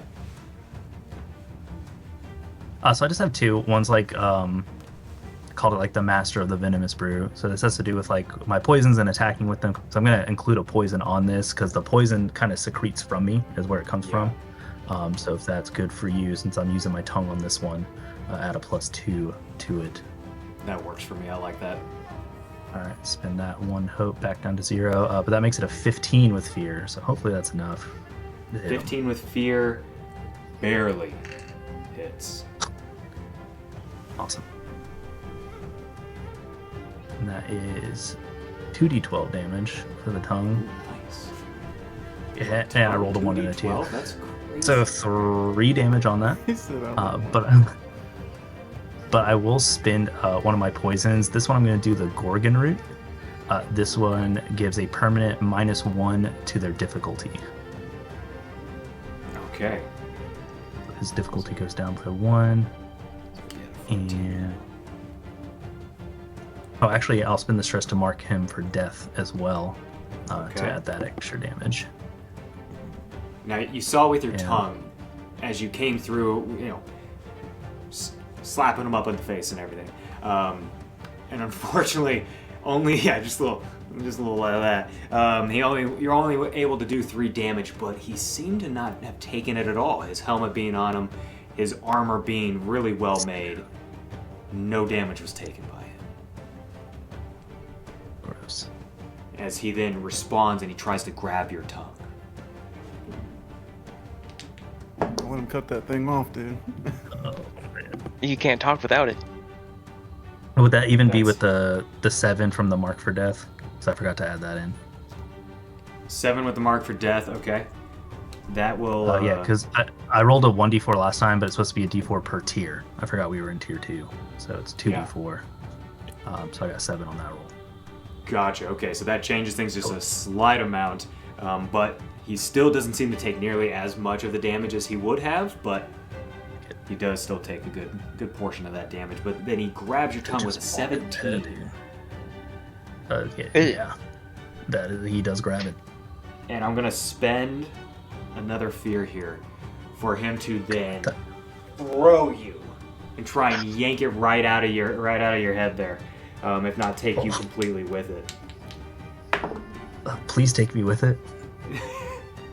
That's a 19. So pretty strong here. But here's how we're gonna work this, because it was a really strong move. And actually, sorry, that was a 19 on the dice. That's a 23 in actuality.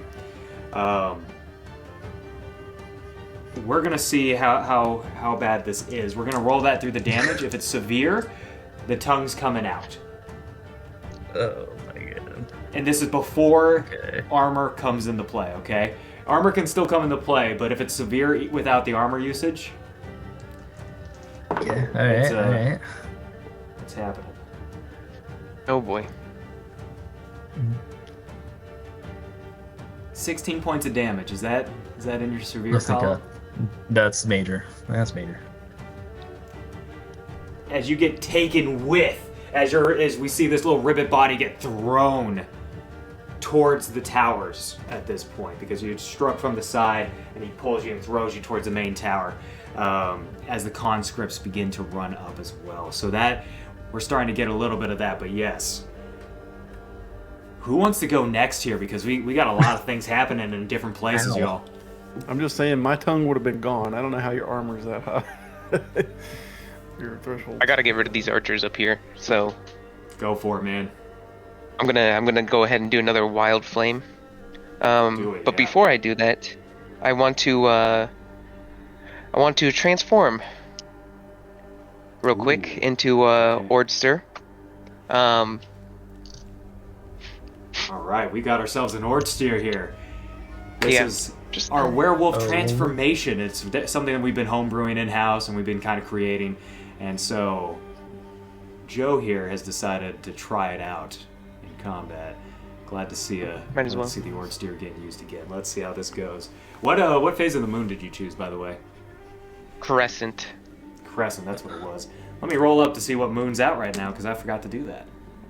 No I was worries. gonna say, is the Fairy, moon a input? fairy werewolf. That is That's so nice. freaking Yeah. nuts. It is a crescent moon out, so you can shift for free, my man. That's awesome. And well, I did. So let's hope I can use this in 14. Yeah, 14 with fear.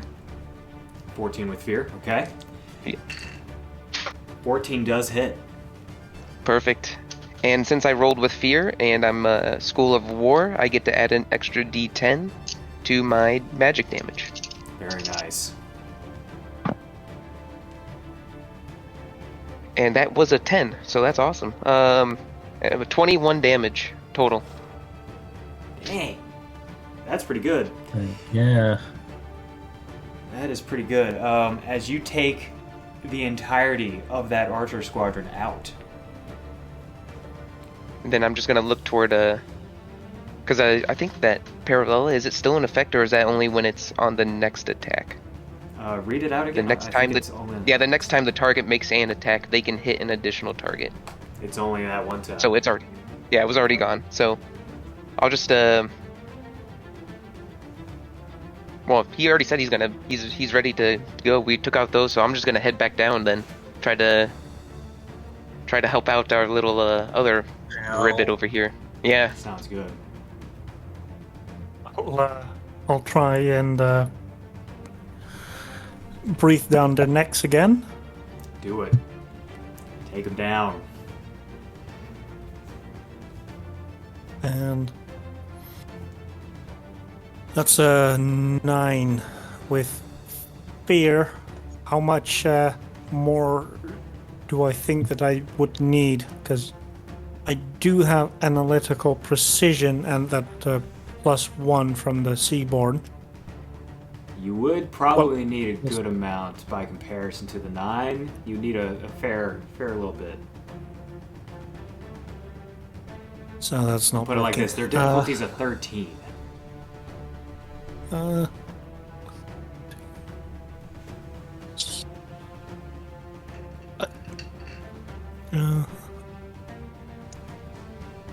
yeah, I can spend a hope to use my analytical precision to add that, plus the 2 from Noted Tide, which has 2 tokens, There you go. and that turns it into that 13. Yes, indeed. Roll that damage up. All right.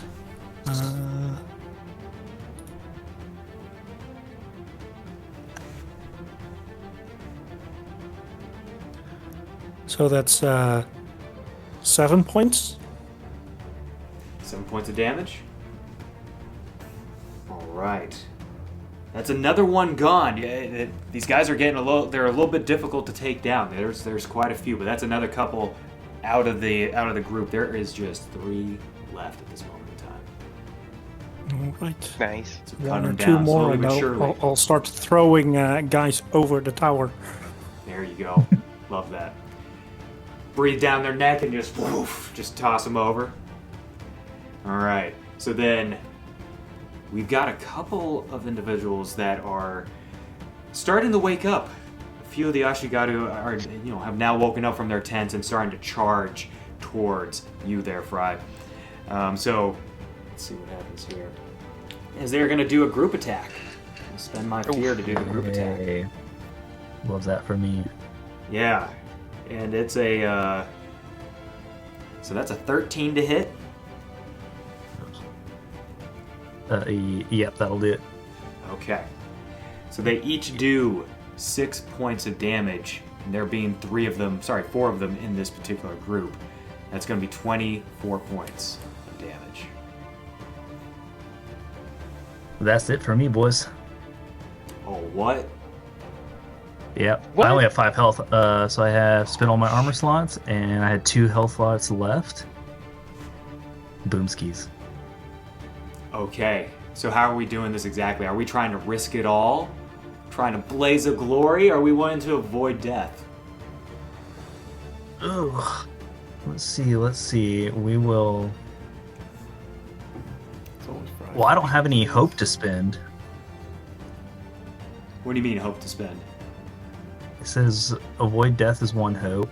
Risk it all is 1 hope.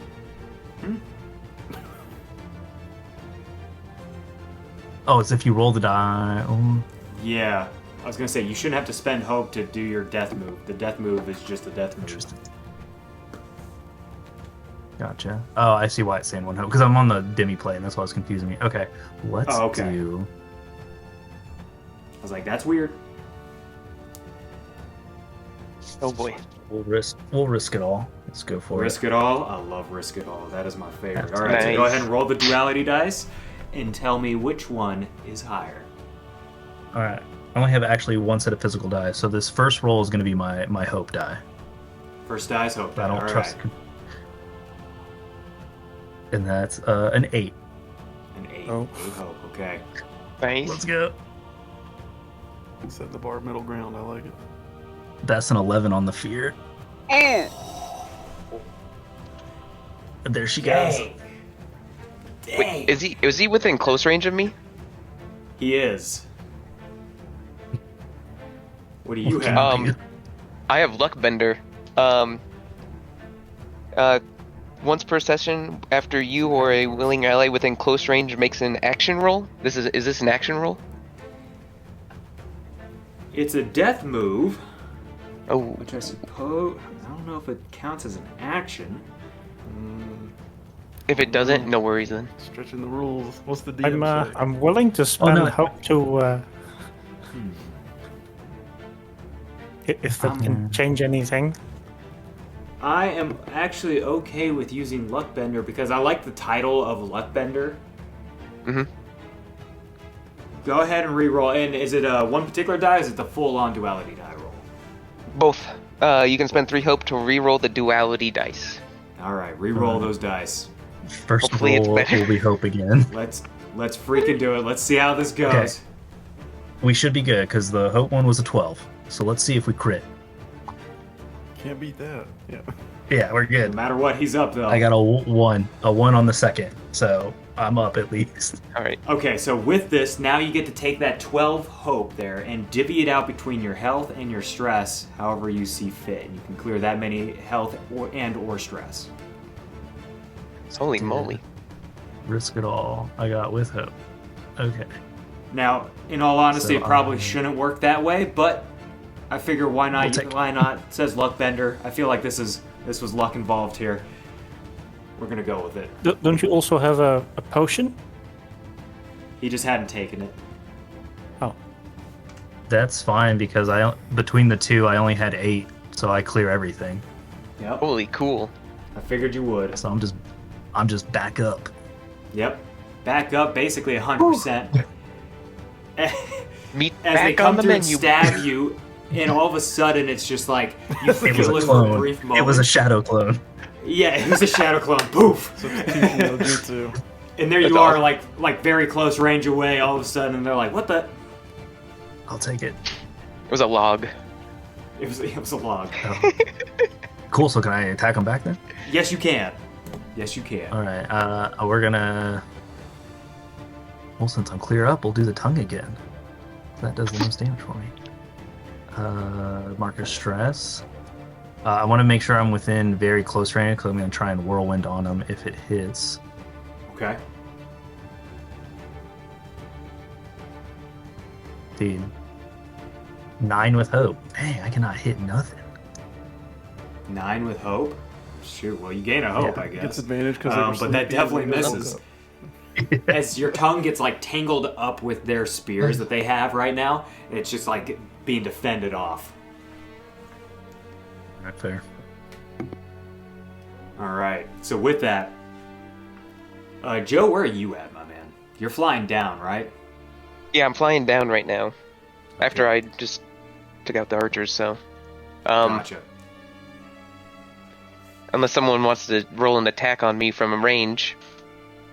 So there's nobody with that ability at the moment, but it won't be on you. I just want to make sure where you were at as far as the layout's concerned. So, Mark, with you in particular, we're gonna go ahead and get into that samurai fight again as he starts trying to come through and you just start slashing away. He rolls a 2 on the dice. Only 3 to hit, which obviously misses you as you keep dodging out of the way, using that springy ribbit, like jumping here and there, almost looking like a Yoda fight at the moment. Yeah. I'll take that momentum and I'll use my offhand to kind of thrust his blade away as he misses, and then I'll come in for an attack with my main hand. Okay. Let's see, that's pretty good. 8 and a 5, so that's with hope plus 5, so 13, 18, 19 with hope to hit. 19 with hope. Take the hope, and that does hit. I'll do the same thing if that's how it works. Take a Slayer dice instead of the hope, and then burn it for the damage, which seems broken. Is that how it works? It's great. It's freaking great. Okay, it's so good to be a that's a warrior. 5 and a 6, so 11 plus 4 is 15, plus the Slayer dice of 3 is 18 damage. 18 damage. Very nice. And Warrior's that crazy. takes him down. Nice. Nice. And then, yeah, I guess I'm just standing watch at the brazier because I can see down, right? Other people are making their way towards the building, or did they get distracted? No.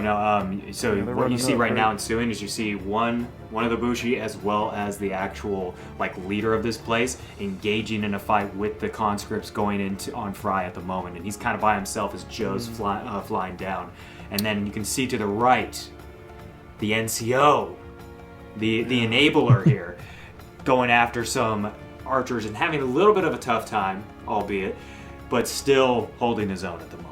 Which I don't know. I think I'd be constricted, but the best thing I think would be to protect this brazier in case allies come up. But obviously, I'm keeping an eye on my allies. If they look like they're in severe danger, I would probably do something. There's probably a bow there. If you want to pick that up, you can shoot from that. Let me do that. Hell because yeah. there are archers that are Yeah. dead there. Don't forget about that. Yeah, but there's at least 4 of them. we'll trained shift in to both our NCO though, the enabler, my man. How's things All right. going up there? Let's see what are we doing here. Let's electrify those feet. Here we go. Dance you shall. And that's a 16 with fear. There it That is. does hit. Thank you for the feedback. I'm just feeding you. Yes, you are.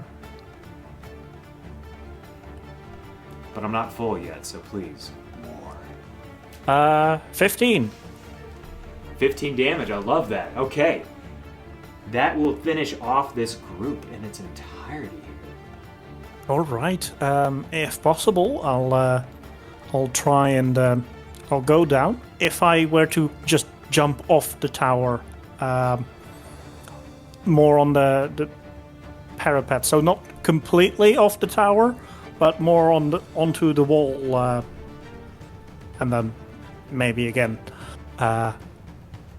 Is that going to cause me to take damage, or Let's find out what the agility roll that I need you to make here. not a strength roll? In your heavy I armor. mean, Yeah. I can gust of wind him down. I could notice as he jumps. And then, You could, but you're a little preoccupied at the moment. okay. Between fair. the conscripts Agility and is the a minus impending 1. doom. But that's a 14 with hope. 14 with hope. I will say that's enough to be able to do your little bit of acrobatic type jumps here, get down to where you want to be. All right. So we've got you down on the ground now. Down on the ground now, or Yeah, I think down on the ground and ready to head towards Fry. okay? As you start charging that way, we then hear some very interesting sounds coming from a particular ladder well little area, as you do see one head there, Mark, start to pop up with a sword, and he starts climbing up, moving I was forward. like, is this a dragon? I'm gonna spend a fear to get the other one up there, as well as you have 2 samurai now. I was having flashbacks of the Tiamat fight when you said a head Uh-huh. coming out the With pole. your Oh tongue. yeah, yeah. The Tiamat fight was Sorry. pretty wild. That was like 8 years ago. It felt like forever ago. But yeah, so you got 2 samurai right now. They had to use all their movement, all their action to get up, but they got to this point now as they are ready to fight, as we have an impending stare down between 2 samurai. I would charge in immediately. You're gonna charge in? Go for it. Yep, and this is the one where I can I have to make an agility roll, which I don't know if I did that last time. That's my fault. But let's see here. Yeah, it's like a 20 with hope. Perfect. And then I can mark a stress, which I'll do, and I deal 1d12 to all targets within range. So Nice. 1d12 plus 2, that's 7. Okay. 7 damage. Some damage. All right. To both of them. Okay. So then, in response, because we want to keep this going, as you charge straight into them, almost like shoulder bashing into the 2 guys, they then push you off and try and do a quick slash at you. Okay. We've got, for the first one, we've got ourselves a good solid 9 to hit, which misses you, and then a 19 to hit. I want to do it. With 12 points of physical damage. Whew, okay, lucky, because that's major. I'll use my last armor slot to just take 1 damage. Okay. How are you sitting health-wise right now? Because you guys do have I'm your sitting- your health potions, by the way. I'm sitting at about a 4 out of 6. 4 out of 6. All right. I've taken 4 damage. Yeah. Yep. Alrighty. Only 2. So then, Joe, what are you up to right now? Because you're flying down, but it's like you're almost like slowly floating Kirby style Yeah, down. I'm gonna go down, and I'm going to, as I'm coming down, I want to use my wand to make an attack at the big guy there. Oh yeah. That sure. the main beast. Did Fry just hit him, by the way, No. or was that no? Okay, then. I have I didn't know. have hit him, but not like just. Okay, then. Never mind.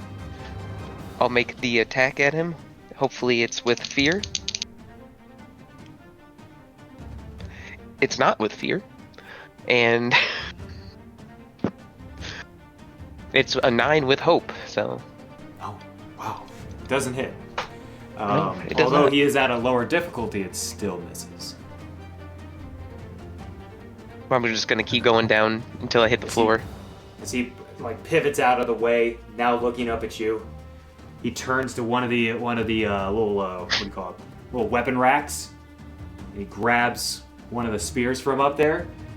He's gonna try launching that at you. I'm gonna spend the fear for this. Great. Is he now within close range? He is. All right. I'll wait for the damage. Okay. So oh, I see what you're Part of your class. doing. So that's gonna be a Love that. It's gonna be a 19 to hit. Ooh, yeah. Maybe, possibly. Let's see here. So we got our 2d10s. 13 points of physical damage as you get Alright. skewered. I'll mark a armor and take 1 HP. Okay, All right. I'll do my hideous retribution. do it. That's a 12 with fear. 12 with fear. I take the fear, but it does not connect. He does resist. Because this is with fear, I get a token. I could, of course, immediately spend it. Would it Want then to? hit? What's the bonus get you? A +1. +1. It would not hit. If I add the analytical precision for Then a, it would hit. a +2 by spending a hope. Yep, then it would hit with the bonus on top, with that +1 on top. All right, I'll do that. Love it.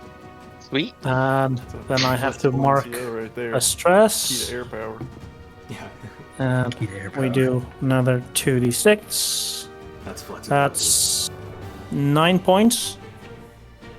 9 points, okay. And that's magical damage, yeah? Yes. Perfect, okay. So he does not get to resist Nice. any of that. But he does mark another hit point, so Nice. that. So, Are we? Is it our turn? it is if you want it to be. All right. always your I'll turn. It's always your turn when you want it to be. I'll go for a voice of dread Good. against that guy. Okay. So a 10 with fear. 10 with fear So that's does a- not connect. +1 to the noted tide, and if I spend both the +1 plus analytical precision with a hope It would still miss. for total. All right. I guess we'll try it again next time. Under the threshold than 11. No. Actually, it's a 15. yeah. With your. I took it down a peg. Yeah, you took it You out. did. Yeah. But Good job. unfortunately, that would still miss. But that's okay, because now with that fear, his Bushi is going to go ahead and start running towards you there, Walt. And so let's go for a good strike against our enabler. Oh boy. That's hitting. That's a 20 to hit. Yeah, sure. Just barely. Just just close enough, but just over the air evasion there. I get it. We got ourselves. Oh my goodness. Come and get me. That's a good 17 points of physical damage. I'll mark an armor slot, and that will be major damage. Ooh. It's tough. No, don't worry. I have a thing left. You got your retribution. No, that only works if it's someone else. Oh right. But on my turn, I'll be able to try one of my other spells. Siphon Essence will be able to Because it's on to theme. clear some hit points. It's perfect in the story. Go ahead and do it. All right. Heck yeah. As you get attacked, you're just like and then siphon that. I'll essence get you off. back. The old slap back. Back I will. That's 17 with hope. 17 with hope. That does hit. So, on a success, I can only use it once. The target takes d20 damage using your proficiency. You clear a number of hit points equal to the number of hit points that they mark. And in this case, that would be 2 d20. Is that homebrew or is that? That's a That's dread. part of That's in the game? Dread. Dude, that's That's like awesome. that's crack. That's 21. 21. So 9 and a 10 go right ahead and there. take back 3 hit points as he marks 3 hit points. Sweet. That's Right, incredible. here you go. So if that was a 20, Absorb. it would hit 20 damage. Man, that's great. Okay. That's pretty awesome. Wild. That is. Act like I didn't play the warlock before. Ah, yeah. Okay, I love that. So then moving on to our samurai fight up top. Oh boy. As the two individuals begin to strike and continue to try and strike at you. as they are obviously, and again, I'm going to spend a fear to be able to keep them both going here. They're trying to defend their tower as best as they possibly can. Obviously, this is the most strategic thing that they can do here, with a 7 and a 14 to hit. 14 is my evasion, so... Okay. Unless you got something to bump that up right now, but... Can I tie experience into that, or no? No, right? Nah, unfortunately. Then I don't have... That'd be cool, and also broken. Unless they're outside of melee range, I have nothing. I No, did they're something like within. that. They were like, oh, all right, that's a really cool explanation for this time. I'll let it go. But Yeah. That is going to be 13 points of physical damage from the one strike. As they're obviously trying to work in unison, with one fainting and the other one actually striking. Man, that's not good. Okay, so I have no armor left. 13 is my major threshold. So is it gonna hit 2 It's going to hit 2. or 3? Okay, it's gonna hit 2. Wait, where are you at right now? I have 2 left. I'm looking to double check. I don't think I have anything to prevent that. So that's 2 damage. That's 2 damage. Okay. It's 2 damage. Death move. It's just 2 Damage. damage. It's just 2 damage. Just do It's damage. just 2 damage.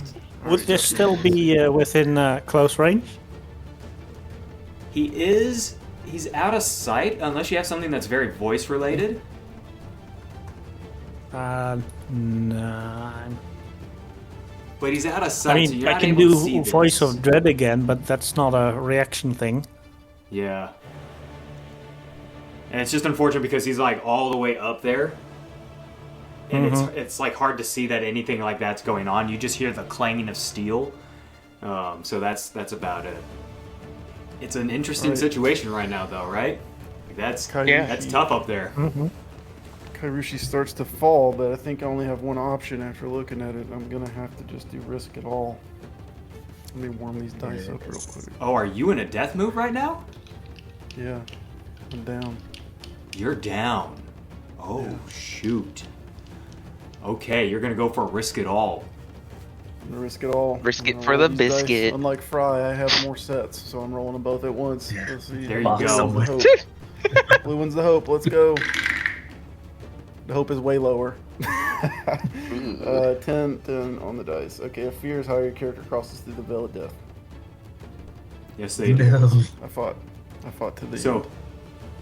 do you want to describe how this character death incurs? How does this look? Sure.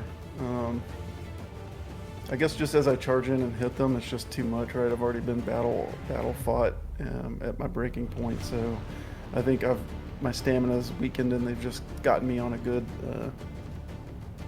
got me off my balance or something. So they'll just run me through maybe. But depending on how far away I am from that brazier, can I die on top of it? Maybe that'll delay their lighting it slightly. So it's raised Throwing up it a out little there. bit. It's raised up a little bit, but we can say that when they skewered you through, and they basically like almost like brought you up, Yeah. and then just tossed your body in a very brutal sort of manner, and your body just hits onto the brazier, gets caught as it's like on this wood and everything, and with the blood just seeping down the sides of the timbers that have been kind of set there. That's fair. To make it real sad anime, I was actually gonna gust of wind myself up to the tower on my turn. So I'd like to just see his dead body fling as I fly As I up. get flung back. Absolutely. So as you raise yourself up, you do see basically the one Bushi that had skewered him bring his body up and then toss him on, and you could see the impact as you hear the squishing sound. Ew. Whatever sound a frog makes when it screams is what I do as I great staff the guy who flung him. Do it. Nice. Summon a big ol' shuriken. Okay, finally get somewhere. That's a 15 with hope. barely hits.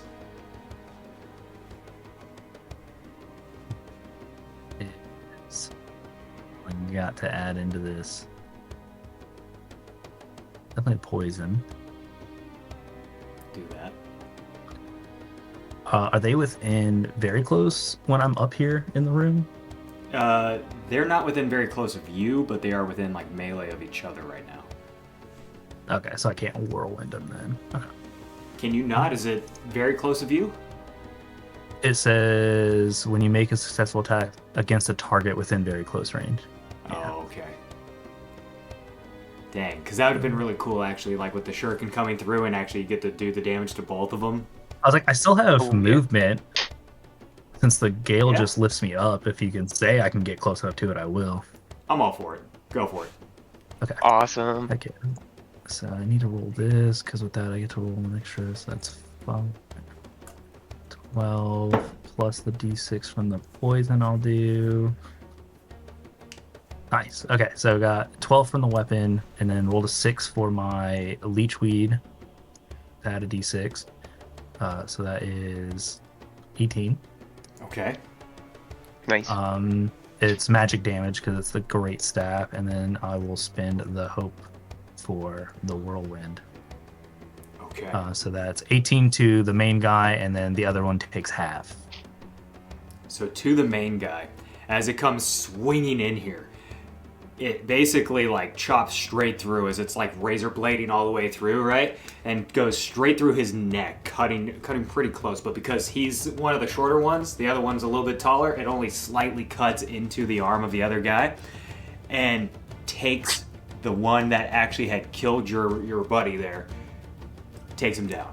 As he, because they were right next to that like little well that is for the ladder itself, he then drops through that as his body smashes down like a pile of meat. That's one samurai gone. The other one, because he Rush it takes right half over the that body damage, wall. Yeah, it takes half. takes half that, so that's 9.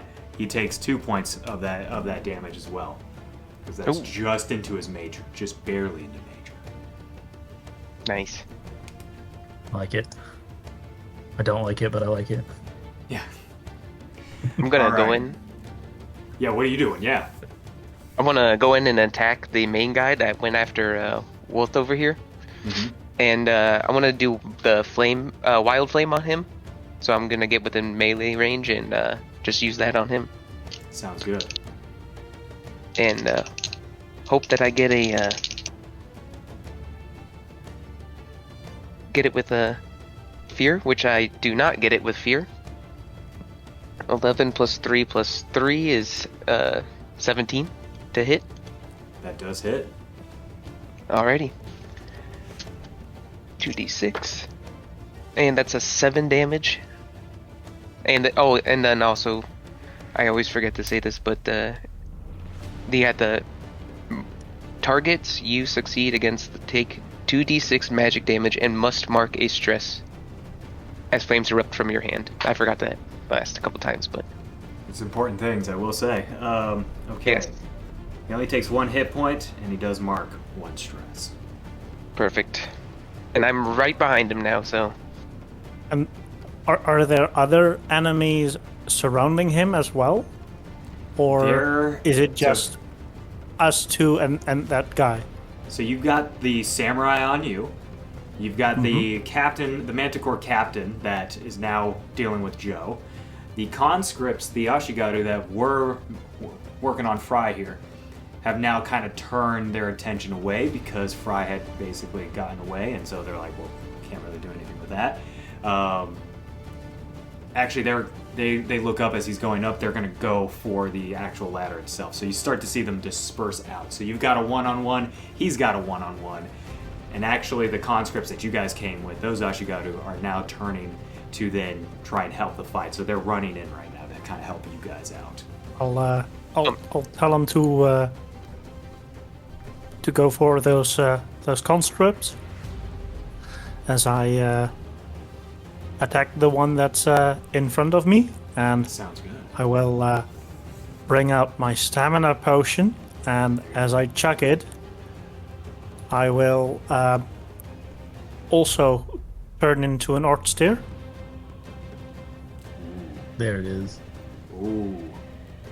And Ooh. I didn't get the He's a message. werewolf too. Why didn't I transform?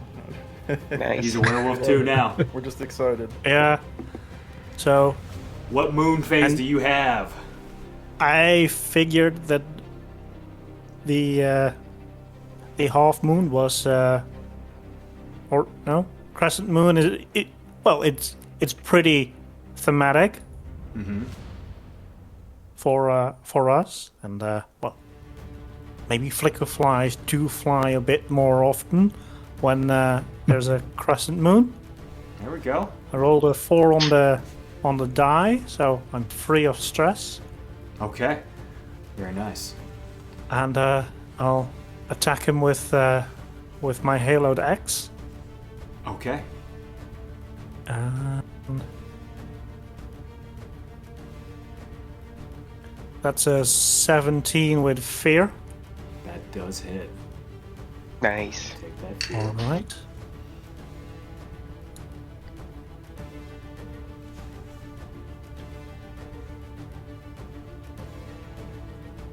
So that's 11 damage. 11 damage, okay. So as you do bring that down, doing 11 damage here, so let me go ahead and mark that real quick. Oh shoot. Never mind, the thing I was going to say doesn't matter anymore because you took off his last hit point as you slice him down. And he just... And off goes his head. Go for his head? Okay, yeah. And the head comes right off at that I'll grab point, it just and squirting the blood I'll out. throw it up at the tower so that they see that their leader has been taken out. Maybe So it wasn't the that'll, leader. You had redirect just one some of the samurai. attention. You just had one of the samurai. You didn't have the leader, but you can still throw the head. Give me a strength roll to throw that sucker up there. All right. Try and shot put that baby. Just woof. 18 with fear. You know what? That'll do it. That'll do it. As it Nice. just bounces onto the rail and bounces right off and rolls. Fry, as you start to as you were starting to run in there and do the thing, this kind of happens almost at the same time. Like you killed the dude, and all of a sudden there's a head that just pops up. Like what the?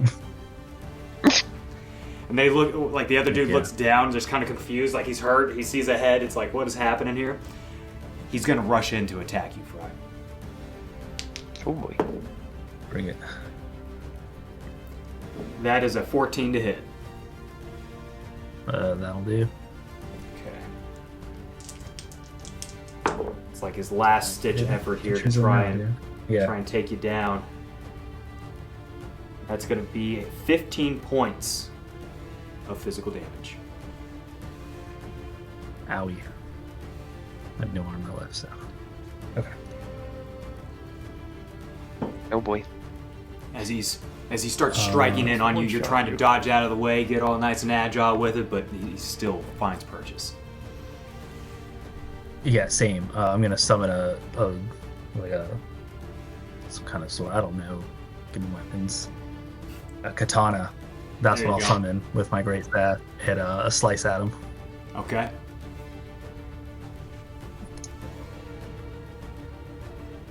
Cool. Yo, if I roll one more 9, it's gonna be my 13th reason why. Play Dined with hope. Get an Oracle dice. You take the hope and fail fantastically. Melee weaponry is not my strong suit. Apparently, as I'm going to go ahead and spend the fear to have him attack again. I don't even think I've an just experience been- would do it. I've just been Is laden. that within close range? What's that? Is that within close range? It is indeed. Let me have it. With a 16 to hit. Yep. Make me do another death move. Oh boy. It might actually. Holy crap. I've See. been rolling extremely well today. All right, time for another hideous retribution. Do it. That's 12. 12 plus 4, that's 16 points of physical damage. 1 health 22 left. with fear. 22 with fear does hit. I thought you were dead for sure. Now I got 1 left. Oh boy.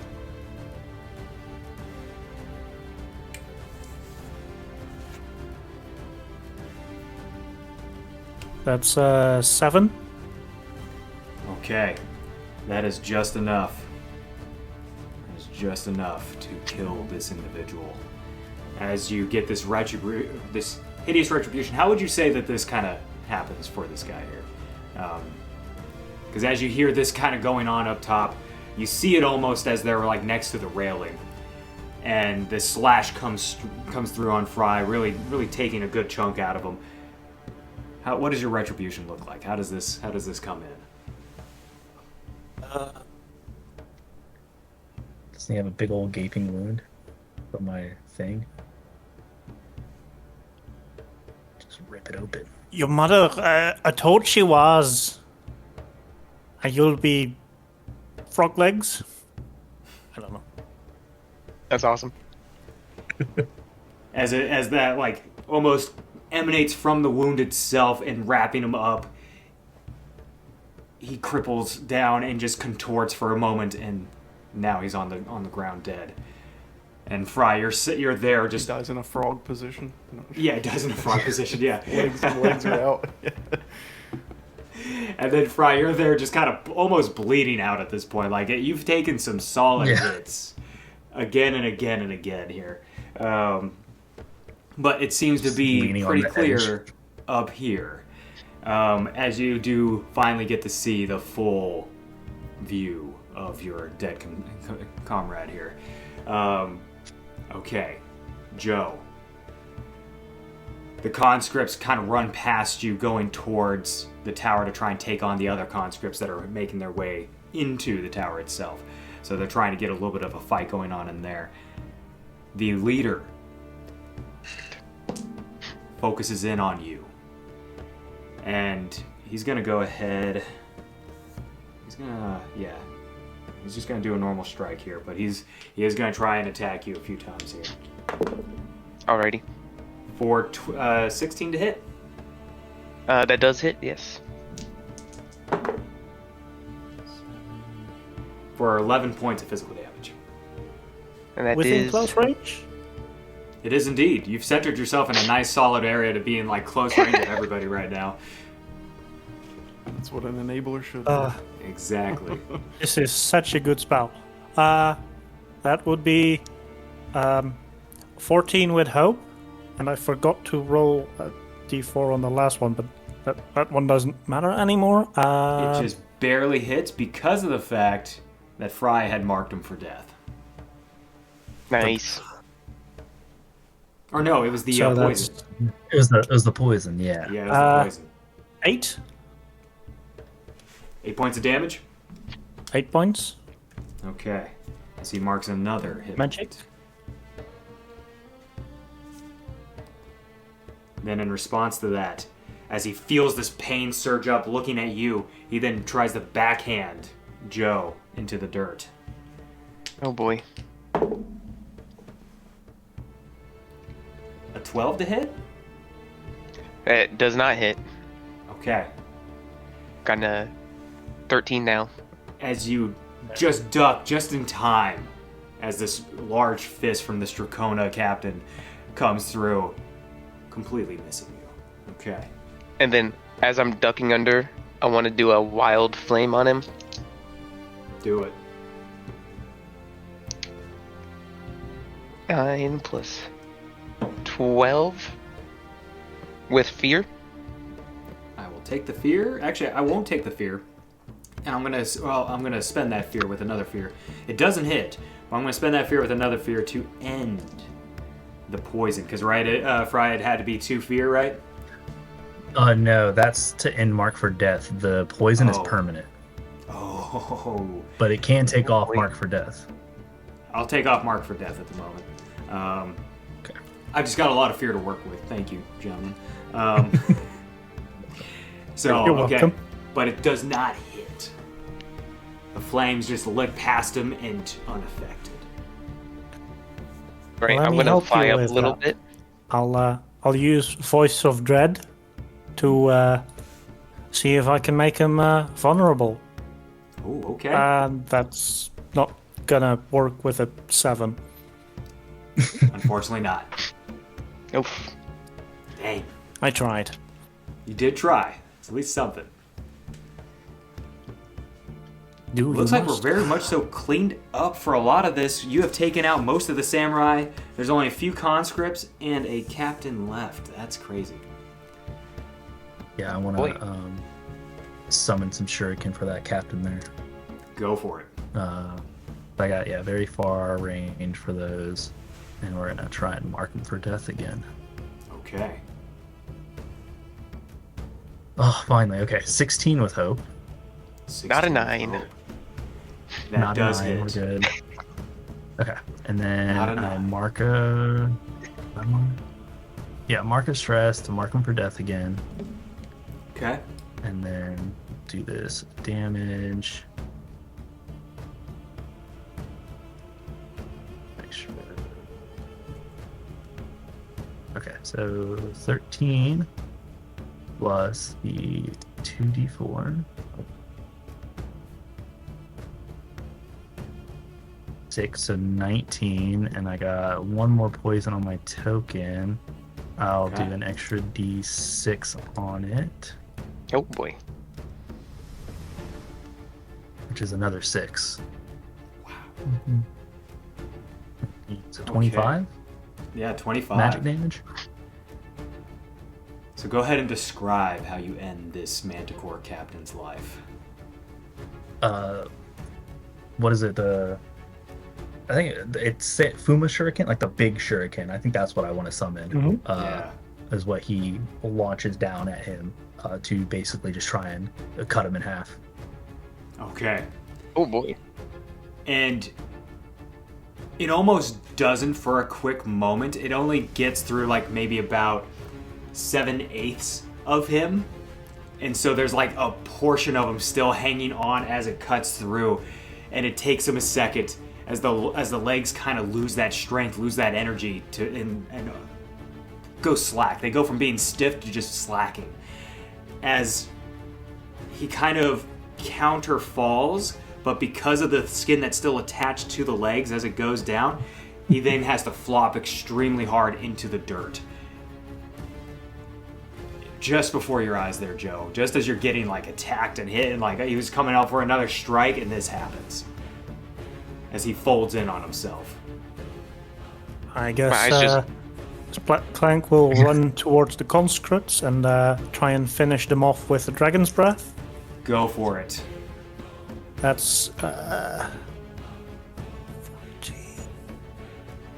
First, give me a perception check, if you will. An instinct roll.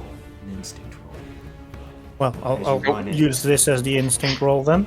Okay. That's a 14 with hope, so that Okay, means I take a stress because I'm still in my thing. gotcha. So you do see in front your own soldiers going against the other ones that are currently in melee with each other, but you're not really sure who's who because they are wearing the exact same gear, almost exactly. So it's hard to distinguish. Um, Up to you If on how you I, want to proceed. if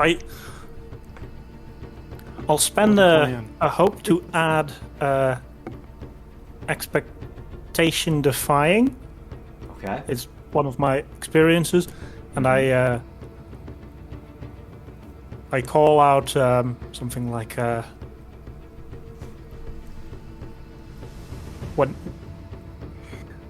when the frog croaks.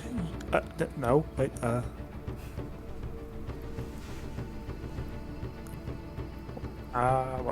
What rhymes with duck? What do you do when a frog is stuck? And There you go.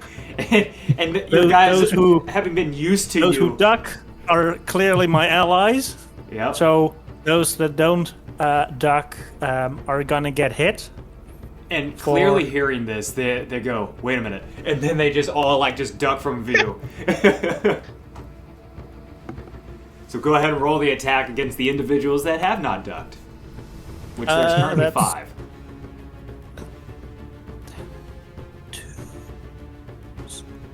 14 with hope. So that's another fair That does stress. hit. All right. That will be 2d8. That's 16. I got 2 8s. Okay. So one of the Nice. guys, because you remembered you had 3, but only 2 ducked. One of them like took a second, like what, and then gets hit by your electric blast as well. So not only Oops. did you get all the other ones, but you also got just one of your own guys because he wasn't really paying attention. He's probably the slower Don't one. fall of for it. not following orders. You'll be Yeah, remembered. exactly. Idiot. And so, I mean, hell, I died up on the tower, so he ain't worth it. and you basically wipe out all of the conscripts there as the other 2 kind of look up, like look back, looking at the other guys on the ground, just kind of like almost jolting for a little bit, and then they stop dead. The other 2 are like, oh, thank goodness. As you guys have now And, taken the compound. I guess we taken finish so- off the other 2 that are outside because they don't stand a chance. I was gonna say, you guys run out there, take them out. We'll just expedite that one as they are now dead and killed as they almost are like trying to run away, but I'll say like somebody tried to use an arrow, somebody, a shuriken got thrown at the exact same time, so taken down. You guys have They see the cleared door this place slam out and with everyone's just one screaming. death. Nice. 2. One of our conscripts also didn't make it. Yeah, yeah. Me and the other guy. But Me I and- think we me and- did I was pretty gonna well. say Joe, but Oh, Yeah, we did. I would say so. So the first encounter you guys faced was a standard encounter. So this was just 14 battle points, nothing too crazy. They were all tier 1 adversaries. So I drove their points down, added a little bit. We called it cool there. And then for this other one, this was a challenging encounter at 16 points with all tier 2 minions. So all tier 2 adversaries, I should say. But it was basically a Knight of the Realm, a bunch of elite soldiers, a few archer squadrons, and one group of conscripts. So that's kind of how this broke Heck down for yeah. anyone who's curious. But that was a lot of fun to see how all that worked out. Absolutely love that. yeah, Yeah, that was fun. I good synergy, I love too. playing. I was gonna say, so what did you think? Being able to play, not only obviously playing Daggerheart, but also playing with us. What was your experience like so far? Well, I would say that I would absolutely like to play again. Hell yeah! Awesome. yeah, dude. What did you guys think of the encounters, though? Like with the feudal Japan sort of feel, that kind of fantasy level in there. How did that all feel? I'd be up to make it an entire campaign. Hell yeah! yeah, I like the feel of it and the vibe. It was easy to kind of jump in and know what was going on. It was all. I liked having the theme to follow and like stay in character and things like that. I think it helps when you kind of know the expectations. So I appreciated that. Hell yeah! I'll Yeah. say challenging is always challenging. And Yeah. it's like every game we've played for Daggerheart, when you say it's a challenging encounter, I believe it. Yeah, It was Yeah. Yeah, And that we're was. split into different groups too, which Yeah. that too. Yeah, I love seeing you guys. we weren't all split up together. and like take different things. That was awesome. Mm-hmm. That was a lot of fun. Yeah. I liked your class. The class. How was did I really do as an cool. NCO? Because I have no experience with that stuff. that was Seal great of right approval. away. First thing we did, you jumped in there. I really like the Yep. enabler class. I think there's a lot of potential in that. It was definitely Yeah, and That was definitely pretty cool cool. to it see doesn't how your seem character could help. too overpowered. I mean, the forced cooperation dice is Basically the prayer dice, based right? on your spellcasting ability, which was a +2 for me. Yeah. So I could only use it twice, and the subclass feature could be a bit on the strong side. because the whole. Oh, I even forgot the other feature, the spend 3 hope, which was spend 3 hope, and you can. It was the beaming proudness when. Okay. Whenever you clear 1 stress, you immediately gain 1 hope. I think? Yeah, I guess. But I think that the foundation feature might be a bit strong, because when an ally within close range... no, wait, that's the wrong one. When you gain hope, you may immediately move 1 ally within close range, 1 range, or grant that ally a d4 to their evasion. You may narrate how you bark a crucial order or point out a flaw in the enemy stance. That could be a bit powerful, although I haven't really used it that much.